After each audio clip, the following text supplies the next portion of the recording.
Kabanata 141 hanggang Kabanata 150. Kabanata 141. Kinabukasan, ang buong lungsod ay nagkagulo. Hinikayat ng Marquis ang buong lungsod para sa isang pagtitipon sa stadium kung saan nagpakita si Sam ng kanyang sandata noong buksan ang kanyang tindahan. Halos lahat ng mamamayan ay nagtipon. Nakatayo ang Marquis sa entablado na may malungkot na mukha. Tiningnan niya ang lahat ng manunood at malalim na huminga bago nagsalita. Kahapon, nalaman ko na maraming opisyal at ang aking ikalawang anak na lalaki ay nakipagtulungan sa isang masamang organisasyon na nagpapatakbo ng ilegal na prostitution, droga, pagpatay, at iba pang uri ng masamang gawain. Matapos suriin ang bagay at makakuha ng wastong ebidensya, ako mismo ang sumalakay sa lugar at matapos kumpirmahin ang katotohanan, agad ko silang pinatay. Kaya, nais kong sabihin isang bagay, ang sinumang nakakasira sa lipunan at sa mga mamamayan ng imperyo, anuman ang kanilang katayuan, sila ay papatayin, at pinag-uutos ko ngayon sa lahat ng natitirang miyembro ng organisasyong ito na sumuko.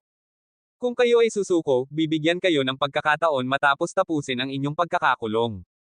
Kung hindi, mas mabuting manalangin kayo na hindi kayo mahuhuli, kundi papatayin kayo agad. Matapos ang malakas na palakpakan, pinaalam niya ang pagtitipon at bumalik sa tahanan ng Marquis. Paano mo nagawang patayin ang aking anak? At may lakas ka pang i-label siyang bahagi ng ilang masamang organisasyon. Ikaw, si Raulo, ang mga babae bang iyon ang nagsabi sa'yo na gawin ito? Hindi man lang siya nakikipagkumpetensya para sa iyong posisyon at hindi rin siya sumalungat sa negosyo ni Zeke. Bakit mo siya pinatay? Dahil ba, wala siyang pakinabang sa'yo? Ikaw, si Raulo. Sa sandaling pumasok siya sa kanyang pribadong silid, sinalubong siya ng sunod-sunod na salita mula sa kanyang sumisigaw na ikalawang asawa. Hindi niya alam ang sasabihin at nanatiling tahimik lamang. Mayroon siyang sapat na ebidensya para kumbansihin siya, ngunit natatakot din siyang baka hindi niya kayang tiisin ang kalungkutan. Sa huli, ang tatlong anak ay mas malapit sa kanilang ina kaysa sa kanya, at lalong itong totoo para sa ikalawang anak na lalaki. Bakit hindi ka nagsasalita? Sinampal niya siya diretso sa mukha. Sa sandaling iyon lamang siya tumangala para tingnan ang mukha niya. Siya ay isang magandang babae, katulad ng dalawang kapatid na babae, ngunit sa tatlo, siya ang pinakamabait. Sa tatlo niyang asawa, ang una ay napakamatigas ang ulo at ang ikatlo ay napakamasugid. Sa tatlo, ang ikalawang asawa lamang ang gumagana ng normal, ngunit ngayon ay hindi na siya katulad ng dati. Sa wakas ay nagsalita siya. Mas kilala mo ako kaysa sa iyon. Maaaring hindi kita mahal, ngunit ganun din ang kaso ng iyong dalawang kapatid na babae. Kung magiging tapat ako, kayo ang tatlo ay aking pananagutan na hindi ko maaaring alisin. Tungkol sa mga bata, pantay ko silang tretuhin at ginagampanan ko ang aking responsibilidad bilang ama. Huwag mong itanong kung may kinikilingan ako o naaapektuhan ako ng mga usapan sa tabi ng kama. Dapat mong malaman na ilang beses ka lang nakakausap ako sa ganoong paraan para maimpluwensyahan ako. Tungkol sa kamatayan ng iyong anak, may isang bagay lang akong sasabihin, siya mismo ang nagdulot nito sa kanyang sarili. Nakipag-ugnayan siya sa maling tao at tinarget ang pinakamasamang tao na maaari niyang kalabanan. Kung bibigyan pa kita ng karagdagang detalye, hindi mo kayang tiisin. Tanggapin mo na lang na walang nangyari at mamuhay ka ng mahinahon. Hindi pa siya naghihintay ng reaksyon niya matapos niyang sabihin iyon. Marami siyang gagawin at isa na roon ang makipagkita kay Sam. Kaya, nagpadala siya ng isang mensahero para ayusin ang pagkikita. Hindi angkop na magkita sila ng bukas. Ang anunsyo na kanyang ginawa ay hindi detalyado at maraming opisyal pa rin ang may haka-haka kung ano talaga ang nangyari. Kung makikita niya ang isang artisan na baitang lima, baka may makaisip ng mga teorya na tila imposibleng mangyari. Nagpasya silang magkita sa isang lihim na silid sa ilalim ng tahanan ng Marquis. Mayroon itong ilalim ng lupa na daanan papunta sa kakahuyan. Umalis si Sam at si Watt sa lungsod at pumunta sa lugar kung saan ang pasukan ng ilalim ng lupa ay matatagpuan. Pagkatapos maglakad ng humigit kumulang isang oras, pumasok sila sa isang madilim na silid kung saan nakauupo mag-isa ang Marquis. Itinuro niya kay Sam na umupo at matapos ang maikling katahimikan, sa wakas ay nagsalita siya. Matapos mong umalis sa lugar, nakakita ako ng isang bagay doon. Kinuha niya ang tatlong espesyal na singsing. Madali namang hulaan ni Sam kung ano iyon. Ang tatlong espesyal na singsing ng itim na tubig, isa para sa gantimpala, ang pangalawa para sa mga batong espiritual na kita rin ng organisasyon, at ang pangatlo para sa mga mapagkukunan. Hindi agad kinuha ni Sam ito at tiningnan lamang ang Marquis na kumuha ng humigit kumulang 30 espesyal na singsing at inilagay sa mesa. Ito ang mga espesyal na singsing ng mga taong pinatay mo, kabilang din dito ang singsing ng matandang lalaki. Ngunit kinuha ko ang singsing ng aking anak. Sana ay huwag kang mag-alala. Hindi nagsalita si Sam at itinuro kay Watt na kunin ang mga singsing. Saan ang mga sulat? Tanong niya. Inilagay ng Marquis ang isa pang espesyal na singsing sa mesa. Basa ko na ang nilalaman. Hindi ko pa naririnig ang tungkol sa organisasyong ito. Hindi nagsalita si Sam at kinuha na lamang ang lahat ng espesyal na singsing at tumayo. Mayroon pa bang iba? Tanong niya habang tiningnan ng Marquis. Wala na. Ilalagay ko na lang ang pangalan niya sa mga kandidatong natanggal at hindi mo na kailangang mag-alala na titingnan ka ng mga taong iyon. Tungkol sa pagpunta sa Ducado, kailangan nating simulan pagkatapos ng 15 araw, at pagkatapos pumunta doon, mangyaring mag-ingat laban kay General Spark. Siya ang ama ng aking mga asawa at dahil sa hidwaan mo kay Zeke, malamang na nagpadala na sa kanya ng mensahe ang aking unang asawa at maaari kang titingnan niya. Salamat, simpleng sabi ni Sam at umalis kasama si Watt. Umupo ng malambot ang Marquis sa kanyang upuan. Nais niyang makita kung paano gumagana si Sam, nais niyang makita kung may kaunting kababa siyang makipagkita sa isang mas malakas na tao na ang anak ay pinatay niya. Nais niyang makita kung may kaunting takot ba siya. Ngunit sa nakita niya, wala siyang kahit na kaunting takot. Kasing tiwala siya tulad ng dati. Matapos ang pagkikita, umalis si Sam at si Watt sa lugar. Hindi niya agad sinuri ang mga bagay sa espesyal na singsing. Alam niyang tiyak na hindi gagawa ng anuman ang Marquis na makakasira sa kanya. Nang lumabas siya sa lagusan at pumunta sa kakahuyan, bumalik siya sa kanyang tahanan at nagtago sa loob ng banal na dimensyon. Mayroon siyang bagong ideya at maaari itong ibenta sa lungsod ng Ducado. Kaya, agad siyang pumasok sa tore. Matapos kahapon ng gabi, kinontrol niya ang kanyang sarili at nag-iisip na siya ng mga bagong proyekto. Bukod pa rito, iniisip din niyang gumawa ng pagsasaliksik tungkol sa paglinang. Kahit na sinabi ng Marquis na tinanggal ang yugto, maaaring may dahilan kung bakit nagtalaga sila ng 6 na buwan para lamang sa pag-aaral. Kaya, maaari siyang maging abala sa susunod na 15 araw, hanggang sa simulan nila ang kanilang paglalakbay o sa totoo lang, ang 150 araw sa tore. Sinuri niya ang espesyal na singsing ng buhangin ng meteorito at nakakuha siya ng kagalakan.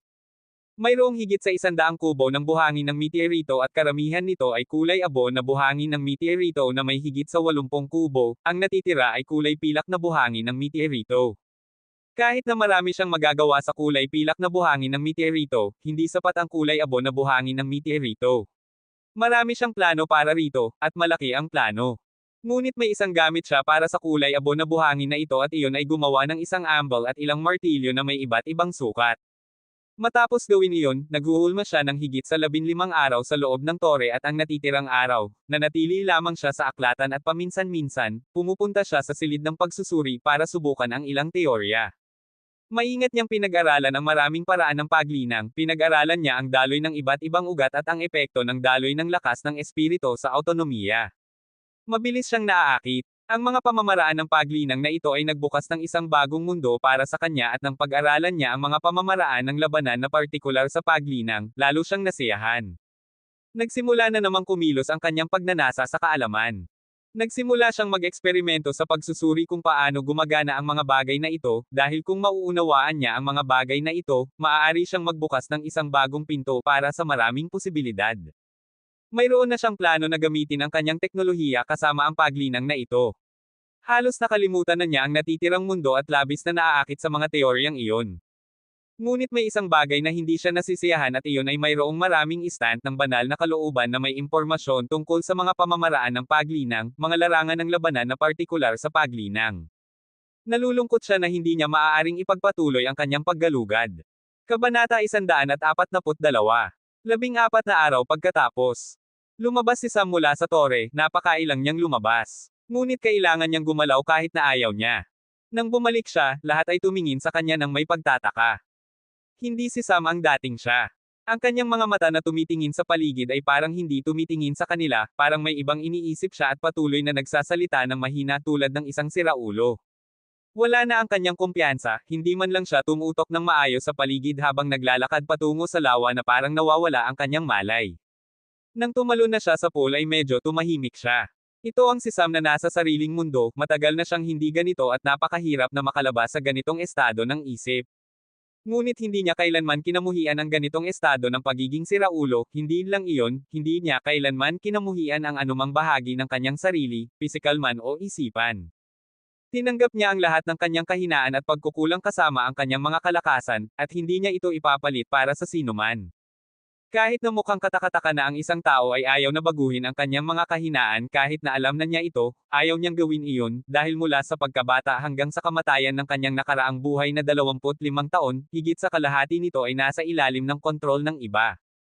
Ang kanyang pagkain, kalusugan, ehersisyo, damit, at kahit na ang kanyang pag-aaral ay nasa ilalim ng kontrol ng iba. Nakakita si Sam ng bagong bagay na matutunan, at sa bawat pagkakataong gawin niya iyon, kailangan niyang magpakita ng maraming dahilan na kapakipakinabang ito para sa kanyang tagapamahala, bago siya payagan. Kaya, nang ang malaking bahagi ng kanyang buhay ay nasa ilalim ng kontrol ng iba, nalaman niya na ang kanyang ugali lamang ang nasa kanyang sariling kontrol. Kaya, nais niya lang itong panatilihin. Hindi niya ito ipapalit para sa mga pamantayan at kaugalian ng lipunan. Tanging kung ang isang tao ay karapat-dapat na baguhin ang kanyang ugali, gagawin niya ito. Maraming tao ang maaaring isipin na mayabang siya at gumagawi na parang ang mundo ay umiikot sa kanya. Ngunit ang pinaniniwalaan ni Sam ay, kung hindi mo itinuturing ang sarili mong espesyal at walang kumpiyansa sa sarili, huwag mong asahan na gagawin iyon ng iba.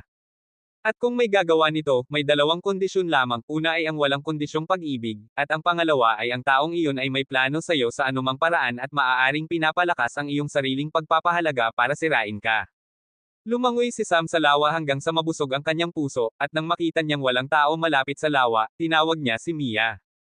Ang maliit na hydra ay nasa baitang isa na at mabilis na lumalaki. Nang lumabas siya, agad siyang tumalon kay Sam at nagsimulang yamakap. Itinapon ni Sam ang lahat ng alalahanin sa mundo at nagsimulang maglaro kay Mia. Naglaro sila sa tubig ng maraming oras.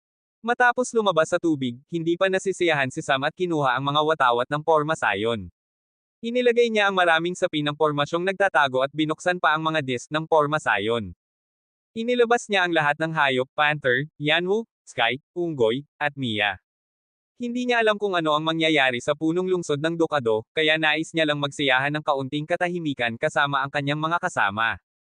Ang dalawang panther ay pinadapa siya sa lupa at nagsimulang lusut-lusutin ang kanyang mukha. Matagal na silang hindi nakakuha ng pansin mula sa kanya. Sa loob ng dimensyon, sila lang ang naglalaro at walang masyadong gagawin. Ibibigay ni Yanwo o Sky ang pagkain sa kanila, at tatakbo sila, lulandag-lundag, gagambala ng ilang halamang gamot na itinanam, hahawakan ang mga balahibo ni Yanwo at tatakbo palayo. Parang anumang ibang bata lang sila. Tinawag ni Sam si Watt at hilingin na kumuha ng maraming pagkain mula sa restoran. Sa loob ng isang oras, sumali rin si Watt sa kanila na may maraming pagkain. Hindi masyadong nagsalita si Sam, lahat ng ginawa niya ay maglaro sa mga maliit na hayop, panther, at Mia. Inilabas pa niya ang mga reyna ng kulisap. Habang nagpapahinga, nakakita si Sam ng kakaiba. Ang dalawang panther ay gumagawi na parang mas mataas ang antas kay Mia at tinuturuan siya ng kagandahang asal. Hindi niya napigilan ang tawa. Kahit na sila ay naging hybrid dahil sa lason ng apoy, ang dalawang panther ay walang masyadong potensyal kumpara kay Mia ngayon, sa huli, siya ay isang makasaysayang hayop. Naisip niya kung paano magiging malaking hayop si Mia at titingnan ang mga panther na ngayon ay mas mataas ang antas, at umiling siya habang tumatawa. Ngunit ang problema ay hindi gustong manatili ni Mia sa lupa ng matagal, at ang mga panther na uri ng apoy ay nagpapahirap sa kanya. Doon lang niya naisip na magandang ideya na kumuha ng ilang hayop na uri ng tubig para may kasama siya. Matapos ang mahabang pagpapahinga, inipon ni Sam at Watt ang lahat at inimbak ang mga hayop. Ngayong sila na lang dalawa, kinuha ni Sam ang Reg Along inihanda niya para kay Watt. Nang makita ito ni Watt, nalito siya. Dahil ito rin ay isang hoverboard. Ngunit medyo naiiba ito. Medyo payat ito at ganap na kulay pilak. Ginawa ito ni Sam dahil kailangan niyang maglakad kung sasama siya kay Watt sa ibang lugar. Kaya, kung mayroon din si Watt ng parehong paraan ng paglalakbay, maaari silang gumalaw ng mas mabilis. Ngunit ang board na ito ay naiiba sa maraming paraan. Para sa Harbinger, maaaring direktang ikot ni Sam ang lakas ng espiritu ng hangin sa mataas na presyon ng hangin para makakuha ng kailangang puwersa. Kahit na mataas ang kakayahan ni Watt na kontrolin ang elemento ng hangin, hindi ito sapat para magbigay ng parehong puwersa. Kaya, gumamit si Sam ng iba't ibang inskripsyon para gawin ito. Gumagana rin ito sa mga selula ng lakas ng hangin, ngunit hindi ito nakikita mula sa labas. Sa halip, tinatakpan ito ng isang plato. Sa loob ng plato ay maraming komplikadong matrikula ng inskripsyon na ginawa ni Sam. Ang mga matrikulang ito ay gawa sa isang simpleng inskripsyon ng hangin na tinatawag na air cannon, isang karaniwang spell ng elemento ng hangin na nagpapalabas ng puwersa ng hangin sa isang saglit, at ang sukat ng epekto ay depende sa lakas na ginamit ng mangkukulam. Gumawa si Sam ng matrikula ng mga ito para kapag iniksyonan, magbibigay ito ng patuloy na puwersa. Kaya, ang board na ito ay tumatakbo sa pamamagitan ng patuloy na maliliit na air cannon, na nagtutulak sa board pataas, at ang puwersang pasulong ay ibibigay din sa parehong paraan. Tungkol sa iba na makakita at kopyahin ito, maaari silang subukan at tingnan kung makakapagbuhos sila ng patuloy na lakas mula sa kanilang katawan, dahil si Sam lang ang nagbibigay ng mga selula ng lakas. Ngunit bago nila magawa ito, kailangan nilang buksan at suriin ito, ngunit gumawa si Sam ng mga hakbang. Inilagay niya ang mga pormasyong nagtatago na may inskripsyon para itago ito mula sa pandaman ng espiritu. Sa ngayon, walang makakakopya nito. Pagkatapos, ipinakita ni Sam ang natitirang mga gamit ng board. Mayroong ilang opsyon na nagpapalabas ng bala sa harap at likod ng board, at may isa pang gamit na magagamit niya sa malapit na labanan. Ang natitirang araw ay nagdaan habang tinuturuan ni Sam si Watt kung paano magbalanse at gumamit ng board ng maayos. Kinabukasan ng maaga, dumating sina Sam at ang natitirang miyembro sa tahanan ng Marquis. Ang 20 miyembro ay napili at inilabas na ang listahan. Ang koponan ni Sam ay walang tinanggal maliban kay Jasmine. Kaya, 9 na pwesto ang nawala. Para sa natitirang 11, ang pangalawang koponan na karamihan ay binubuo ng mga anak ng Maharlika ay nakakuha ng 7, habang ang ikatlong koponan ay nakakuha lamang ng 4 na pwesto.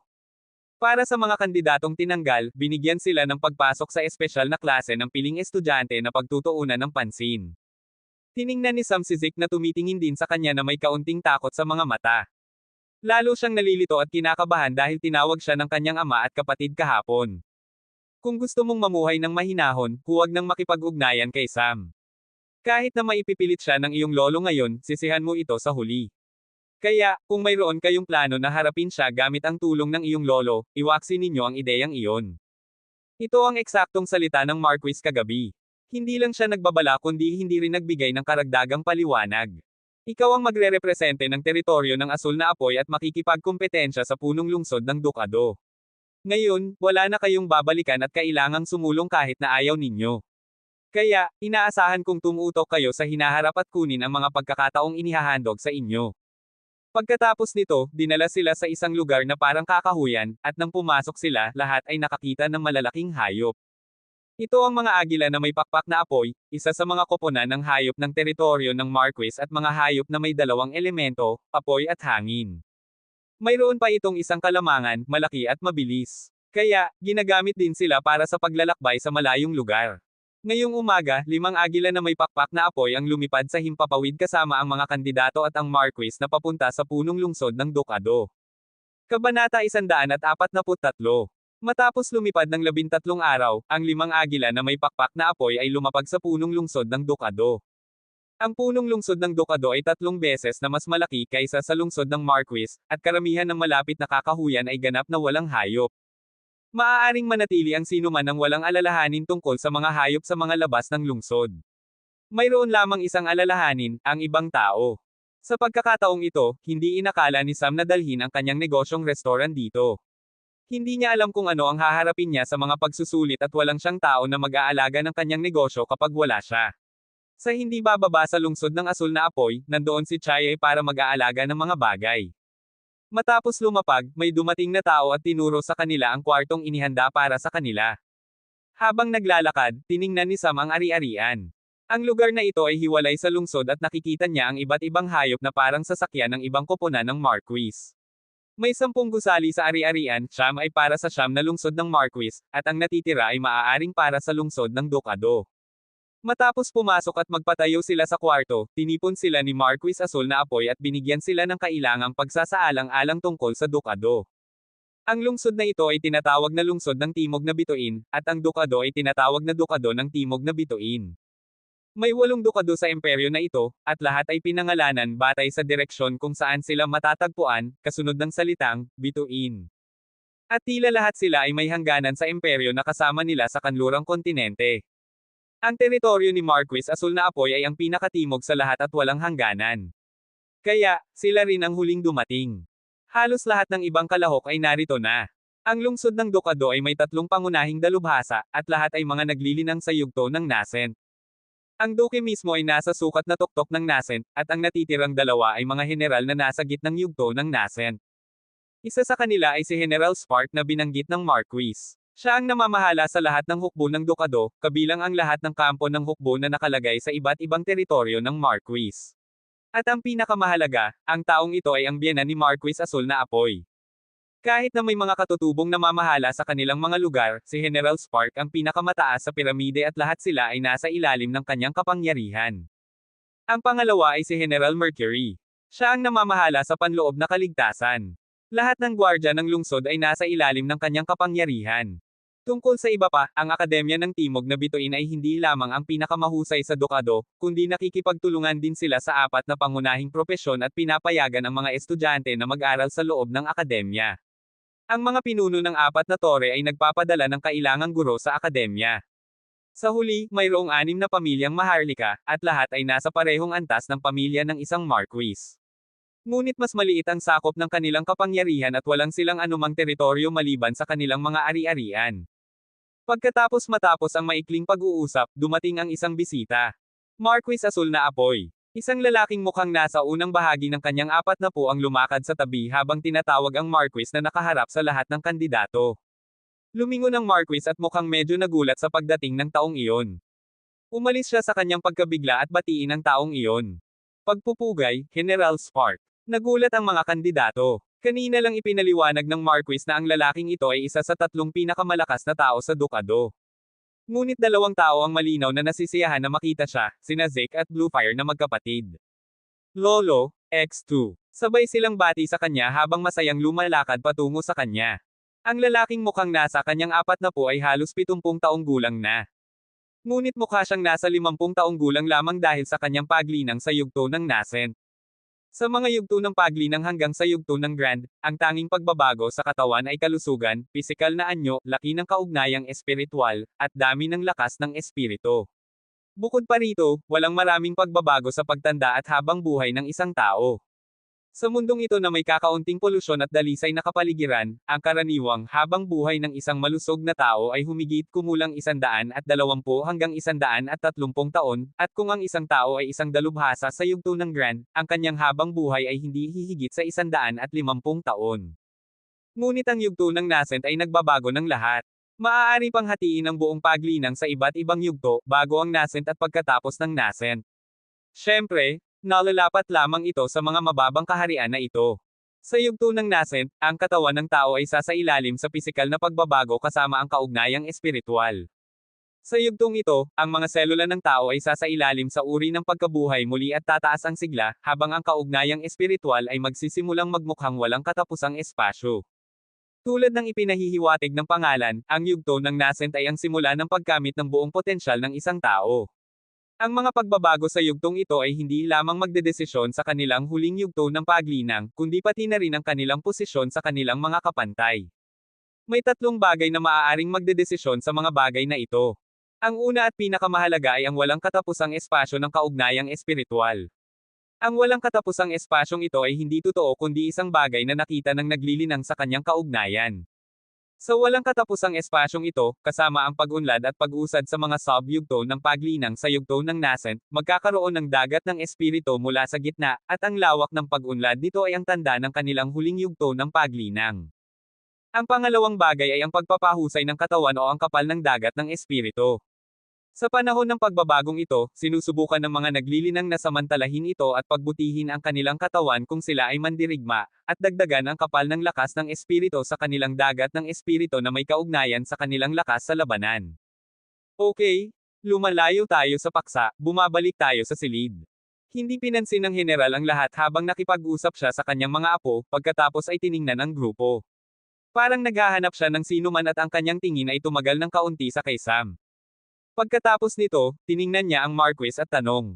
Bakit may dagdag na tao? Hindi siya kandidato, kundi kaitiwala siya ng isang tao. Agad na kumunat ang noo ng general at mukhang hindi nasisiyahan. Kaninong kaitiwala siya? Itinuro ng Marquis si Sam. Tiningnan ng general si Sam at nagsalita. Hindi ito ang iyong tahanan at hindi mo maaaring dalhin ang iyong mga kaitiwala dito. Ang lugar na ito ay para sa mga kalahok na walang inihandang tirahan sa lungsod. Ito ay isang kagandahang loob ng duke para gawing madali para sa inyo, hindi para payagan kayong umasa sa iba sa pamamagitan ng pagdadala ng dagdag na pasanin. Tumaas ang kilay ni Sam at tiningnan ang general na may malamig na tingin. Nang tiningnan niya ang mukha ni Zeke na may magkahalong emosyon, ang mukha ni Bluefire na nang-aasar, at sa huli ang mukha ni Marquis na nag-aalala, alam niya na ang taong ito ay sadyang bumabatiko sa kanya. Tiyak na nakarating na ang mensahe mula sa unang asawa, at talagang ibinubunyag ng general ito sa kanya. Sa huli, kung ito ay isang alituntunin, hindi ito makakalimutan ng Marquis. Kaya ibig sabihin, maaari tayong manatili sa lungsod kung mayroon tayong sariling inihandang tirahan. Tanong ni Sam nang hindi sumasagot sa naunang pahayag. Gawin mo kung kayang mo. Ngunit hindi mo maaaring dalhin ang iyong Katie wala dito. Sinabi niya ang mga salitang iyon at hindi na siya pinansin bago lumingon sa Marquis. Ang mga pagsusulit at iba pang kaugnay na bagay ay iaanunsyo bukas, maaari kayong gumala sa lungsod kung nais ninyong ngunit kailangang magtipon kayo sa ari-arian bago sumikat ang araw. Pagkatapos nito, tiningnan niya si Sam at nagsalita. Ipadala mo siya palabas agad o maaari kang lumabas kasama niya. Hindi nagsalita si Sam at kinuha ang kanyang harbinger, sumunod si Watt nang kumuha rin siya ng kanyang board. May isang hanay ng mga titik na nakaukit sa gilid nito, Silverwind. Dahil hindi magaling si Sam sa pagpapangalan, hiniling niya kay Watt na gawin ito mismo. Hindi man lang tiningnan ni Sam ang Marquis habang nagsasalita. Kontakin mo ako gamit ang token ng komunikasyon kung may mangyari. Pagkatapos, sa tunog ng hangin, umalis sina Sam at Watt sa lugar na may bilis ng hangin. Putang ina, baka bumili siya ng isa pang bahay. Sabi ni Philip ng mahina, ngunit marinig ng lahat kahit na ang general. Hindi sino mang tao ay makakabili ng lugar dito. Uminit ang kanyang ilong at itinuro ang Marquis na makipag-usap ng pribado. Ngunit ang mga ulo ni na Marquis, Jack, Philip, pati na rin sina Kelly at Hawk ay umiiling. Totoo na hindi sinumang tao ay makakabili ng lugar dito, ngunit si Sam ba ay sinumang tao lang. Siya ay Sam, kailan pa siya nabigo na makuha ang kanyang gustong makuha. Ngunit hindi iniisip ng general ang kanilang mga iniisip. Kahit na nagulat siya sa mga hoverboard, iniisip lang niya na hahanap ng tirahan sina Sam at Watt. Kumuha siya ng token ng komunikasyon at nagsalita. Subaybayan ng dalawang lalaking gumagalaw sa ilang lumilutang na bagay, sundan sila at sabihin sa lahat ng inn at restaurant na hindi siya maaaring tanggapin bilang customer. Kung siya ay kakain o manatili sa alinman sa mga establishmentong ito, pananagutan ko kayo. Hindi niya hinihintay ang sagot ng kabilang panig at pinatay ang token. Ngunit nagulat ang Marquis. Tiningnan siya ng general at nagsalita. Mayroon ka bang sasabihin tungkol sa aking ikalawang apo? Malungkot ang kanyang boses. Wala akong sasabihin. Pinatay siya dahil gumawa siya ng isang bagay na hindi niya dapat gawin. Bakit ako maniniwala sa'yo? Naisip muna ng Marquis at nagsalita. Alam mo ba ang itim na tubig? Nagulat ang general nang marinig ang mga salitang iyon. Paano mo nalaman ang pangalang iyon? Malakas at medyo nag-aalala ang kanyang boses. Kung ang kalapit na imperyo ay isang kalaban sa labas, ang itim na tubig ay isang kalaban sa loob ng imperyo. Kahit na hindi siya namamahala sa panloob na kaligtasan, alam niya kung sino sila. Si Luther ay nagtatrabaho para sa kanila, dito, ito ang mga sulat na nahanap ko sa kanyang singsing. Kinuha niya ang isang bungkos ng mga sulat na naglalaman ng mga tungkulin ni Luther sa organisasyon. Hindi walang dahilan ang Marquis na humingi ng singsing ni Luther. Hiningi niya ito para sa mga sulat na ito, maaari niyang kunin lamang ito ngunit naisip niya na maaaring alam ni Sam ang tungkol sa mga sulat na ito batay sa sakop ng kanyang pagkolekta ng impormasyon. Kaya, gumawa siya ng isang pagsubok at nakuha niya ang kanyang layunin. Nang tingnan ng general ang mga ito, nagulat siya. Hindi niya alam na ang isang sangay ng itim na tubig ay natanggal at nangyari ito sa lungsod ng kanyang manugang. Kung alam niya na si Sam ang gumawa nito, maaaring isipin natin kung ano ang iisipin niya. Kabanata 144. Malinaw na naiintindihan ni General Spark na talagang nauugnay si Luther sa itim na tubig at hindi na siya nagtanong pa. Ngunit mayroon pa rin siyang maraming gustong sabihin tungkol kay Sam. Bakit mo hinayaan na apihin ng isang batang lalaki ang aking apo? Seryosong tanong niya. Hindi alam ng Marquis ang sasabihin sa kanyang biyenan. Dahil hindi niya ito tretuhin ng ganoon. Ang kanilang relasyon ay parang isang transaksyon. Tungkol sa relasyon ni General Spark sa kanyang mga anak na babae at mga apo, binibigyan niya sila ng lahat dahil sa malaking pagkakasala na dala niya. Ang kanyang mga anak na babae ay nagbayad ng malaking halaga na hindi maibabalik dahil sa kanya, kaya ang tanging magagawa niya ay bayaran ito sa pamamagitan ng pagbibigay sa kanila ng lahat ng gusto nila.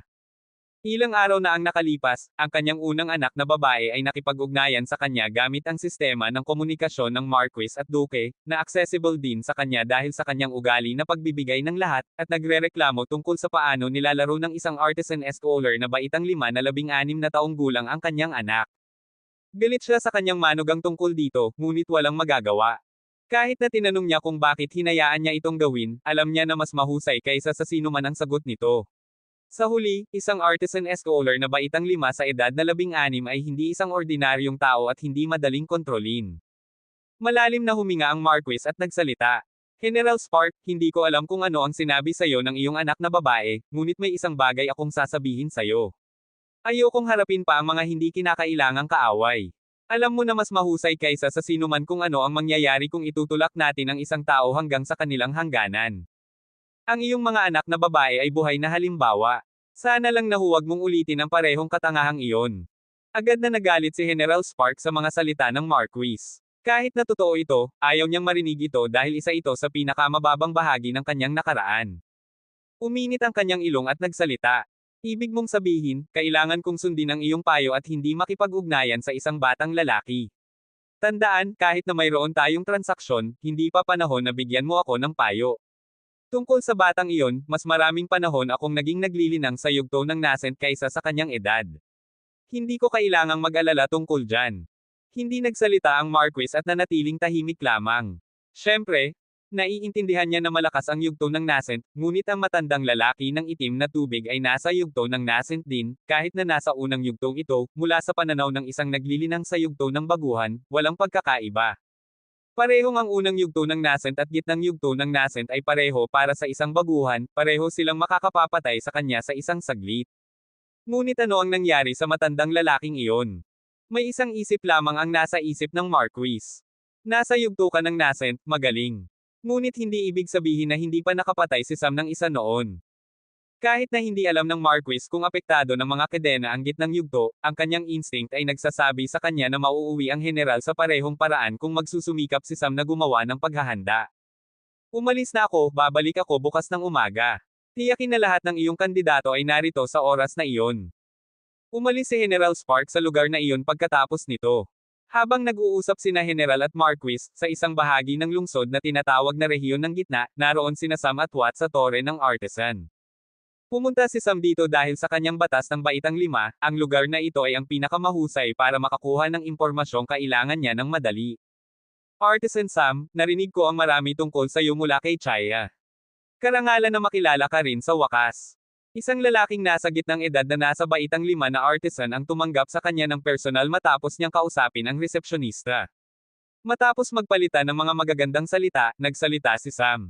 Artisan Ford, mayroon akong itatanong sayo. Dahil ikaw ay isang artisan ng arkitektura, alam mo siguro ang tungkol sa real estate sa lungsod, hindi ba? Siyempre, dahil bago pa lang ako sa lungsod, walang akong maraming alam kung paano ito gumagana dito. Kaya, wala akong pagpipilian kundi abalahin ka. Gusto kong bumili ng bahay sa lungsod. Tahimik muna ang lalaking nasa gitnang edad at nagsalita. Artisan Sam, dahil pumunta ka sa akin, dapat mong malaman ang sitwasyon ng lungsod. Ang lungsod ay nahahati sa 3 bahagi, ang panlabas na rehiyon, kung saan nakatira ang mga karaniwang tao, ang panloob na rehiyon, kung saan nakatira ang ilang mayayamang tao at karamihan ng negosyo ay nangyayari, at sa huli, ang rehiyon ng gitna, kung saan nakatira ang matataas na uri ng lipunan. At tayong mga artisan ng arkitektura ay karaniwang nagtatrabaho lamang sa rehiyon ng gitna at sa ilang espesyal na proyekto. Dapat mong maintindihan na ang impluwensyang mayroon ako, ang presyo ay medyo mataas.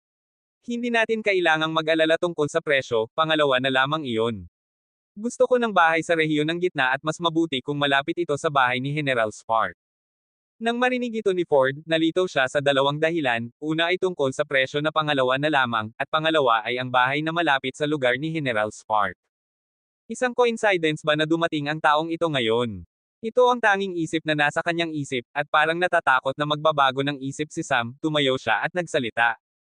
Meron akong perpektong lugar para sa iyong kahilingan. Mangyaring sumunod sa akin. Nagulat si Sam sa sagot ngunit tumayo siya. Sumunod sina Watt at Sam kay Ford sa kanyang karwahe, at pagkatapos maglakad ng ilang sandali, dumating sila sa isang gusali na may logo na lubos na pamilyar kay Sam. Kumpanyang paninda ng gintong kabayo. Sabi ni Sam. Oh, Dahil pamilyar ka na sa pangalang iyon, hindi ko na kailangang ipaliwanag pa. Ang kumpanyang ito ay nagtatrabaho sa lahat ng uri ng kalakalan sa loob ng lungsod ng Timog na Bituin at mayroon silang halos lahat ng uri ng negosyo, kahit na ang apat na pangunahing tore ng propesyon ay nakikipagtulungan din sa kanila. Ang lugar na ipapakita ko sa iyo ay isang proyekto ng pakikipagtulungan din nila sa amin. Pumasok sila at tinuro ng isang tagapaglingkod sa isang silid ng pagpupulong. Sa loob ng 5 minuto, pumasok ang isa pang lalaking nasa gitnang edad sa silid. Dumating siya ng mabilis, at pagkatapos batiin si Ford, tanong niya si Sam. Ginoo, sigurado ka bang iyon lang ang iyong mga kahilingan? Tumango lang si Sam at mukhang tuwang-tuwa ang lalaki. Pupunta tayo ngayon mismo. Muli, pagkatapos ng isa pang biyahe sa karwahe. Kahit na ang rehiyon ng gitna ay ang pinakaloob na bahagi ng lungsod, ito ang pinakamalaki sa 3 bahagi. 2 beses na mas malaki ito kaysa sa pinagsama-samang panloob at panlabas na lungsod. Ngunit ang populasyon ay hindi kahit na 1/10 ng panloob at panlabas na lungsod. Dahil ang buong lugar ay karaniwang may maraming libreng lupa na ibinibigay sa mga maharlika at ibang mamamayan bilang gantimpala para sa kanilang kontribusyon. Mayroon pa ring higit sa kalahati ng lupa sa rehiyon na walang tao, at ang duke ay nagtatrabaho sa kumpanyang paninda ng gintong kabayo para gumawa ng mga mansyon paminsan-minsan para ibigay sa mga taong may sapat na gawaing kapaki-pakinabang. Dumating sina Sam at ang iba pa sa isang malaking ari-arian. Nang makita ito ni Sam, nagulat siya. Ito ay isang ari-arian talaga. Hindi niya inakala na ipapakita nila sa kanya ang isang ari-arian sa halip na isang mansyon. Ginoo, iyan ang ari-arian ni General Spark. Sabi ng tagapamahala na nasa gitnang edad na ang pangalan ay Kane habang itinuturo ang ari-arian na tapat sa kanila. Pagkatapos, nagpatuloy siya sa kanyang paliwanag. Sa totoo lang, ang kasalukuyang ari-arian natin ay pag-aari din ni General Spark. Nagpasya siyang ibenta ito dahil mayroon siyang kailangang malaking halaga ng pera. Nang marinig ni Sam na ang ari-arian ay pag-aari ni General Spark, natuwa siya. Dahil sadyang ginagawa ng matandang lalaking ito ang mga bagay na mahirap para sa kanya at hindi pinayagan na manatili si Watt kasama nila, malamang na gumawa na rin siya ng mga paghahanda para tiyakin na hindi sila makakakuha ng tirahan. Kung makakakuha siya ng normal na tirahan sa isang inn, ano ang silbi ng lahat ng kanyang kalokohan at pagpapalabas sa kanya? Ngunit ngayon, kung malalaman niya na binibili ni Sam ang kanyang sariling ari-arian, iniisip niya kung paano magre-reaksyon ang matandang general. Nang pumasok sila, nagulat si Sam. Hindi ito isang pangkaraniwang ari-arian. Mayroong maraming berdeng tanawin dito ngunit hindi ito ang uri ng berdeng tanawin na may puno, sa halip, isang malinaw na berdeng kristal na parang bato ang nasa buong ari-arian. Sa halip na sabihin na nasa buong ito, mas angkop na sabihin na gawa ito sa batong iyon. Hindi nagsalita si Sam, naghintay lang siya na magsalita ang mga lalaking nasa gitnang edad. Pagkatapos nilang maglakad ng malalim sa loob ng lupa na gawa sa kristal, nakita nila ang isang malaking mansyon. Ang lugar sa paligid ng mansyon ay may kailangang tanawin at mga halaman at puno kasama ang isang hardin. Ngunit para lang ito sa espasyong iyon, ang natitirang lupa ay puno ng mga kristal. Ang 2 lalaking nasa gitnang edad ay nagpalitan ng tingin, at ipinaliwanag ni Ford. Artisan Sam, magiging tapat ako sayo. Ang totoo ay nakuha ni General Spark ang lupaing ito bilang gantimpala, ngunit ang pangunahing problema ay hindi niya ito inalagaan noong ibinigay at ang ilang maharlika at opisyal ay nagtakda ng patibong para alisin ang lupaing ito. Ngunit ngayon na kailangan niya ng pera, bigla niyang naalala ang lupaing ito na walang halaga. Maaaring hindi mo alam, ang mga berdeng kristal na ito ay tinatawag na kristal ng epekto. Tumutugon ang mga ito sa anumang pisikal na puwersa at nagsisimulang sumipsip ng lakas sa paligid, ngunit kung ang lakas ay lumampas sa hangganan, sumasabog ang kristal. Kaya, mahirap linisin ang lupa at walang maraming gamit sa mga kristal na ito para buksan ang mga ito ng maingat. Ngunit naging matigas ang ulo ang general at wala kaming pagpipilian kundi sumunod sa kanya. Gumawa kami ng maraming pagsisikap para gumawa ng isang mansyon dito. Huwag kang mag-alala, hindi ka namin hahayaang mawala ng pera. Karaniwan, ang isang mansyon na ganitong laki ay nagkakahalaga ng 30 milyong sa rehiyon ng gitna ng Timog na Bituin, at ang ari-aring ito, kahit na basura, ay halos kasing laki ng ari-arian ng pamilya ng duke. Ito ang pangalawang pinakamalaking ari-arian na may higit sa 1,000 hektarya ng lupa.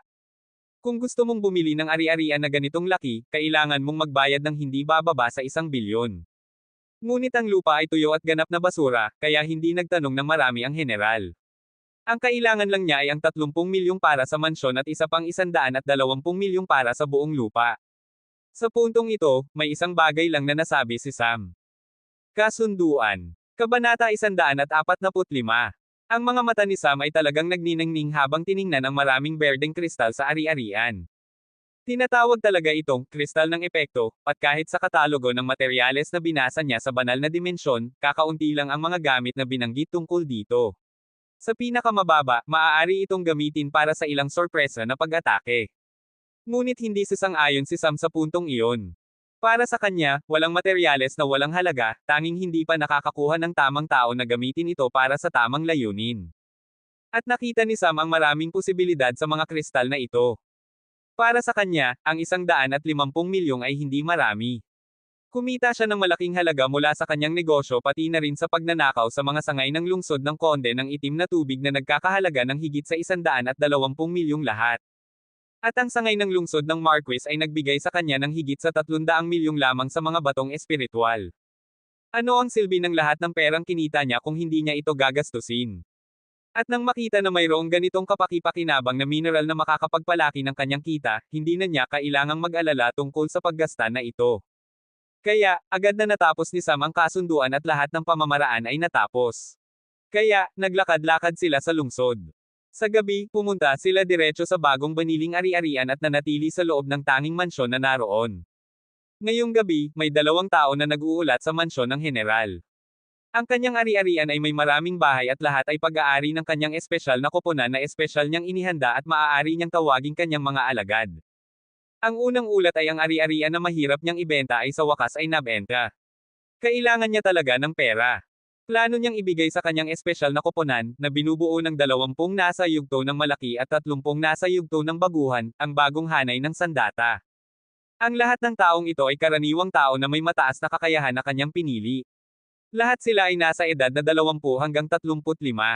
Dahil sa kanilang kamakailang pagsulong, naramdaman niya na obligasyon niyang gantimpalen sila at kailangan niya ng maraming pera para dito. Kahit na siya ay isang dalubhasa sa yugto ng nascent at ang general na may sapat na sweldo o mas angkop na tinatawag na mapagkukunan na inilaan para sa kanyang paglinang, kulang pa rin siya sa pera. Sa huli, plano niyang ibigay sa kanila ang maraming table tasks, sandata, at bagong hanay ng baluti, espesyal na idinisenyo para sa sariling pangangailangan ng bawat isa. Lahat ay ginawa para sa kanila. At kakaunti lang ang paraan para makakuha siya ng mabilis na pera at hindi niya maaaring hintayin ang susunod na bahagi ng kanyang mga mapagkukunan. At sa kanyang pagmamalaki bilang general, tiyak na hindi niya magagawa. Kaya, plano niyang ibenta ang kanyang matagal nang nakalimutang ari-arian at ngayon lang niya napagtanto ang problema nito. Ngunit hindi niya maaaring umatras at agad na pumunta siya sa kumpanya ng gintong kabayo.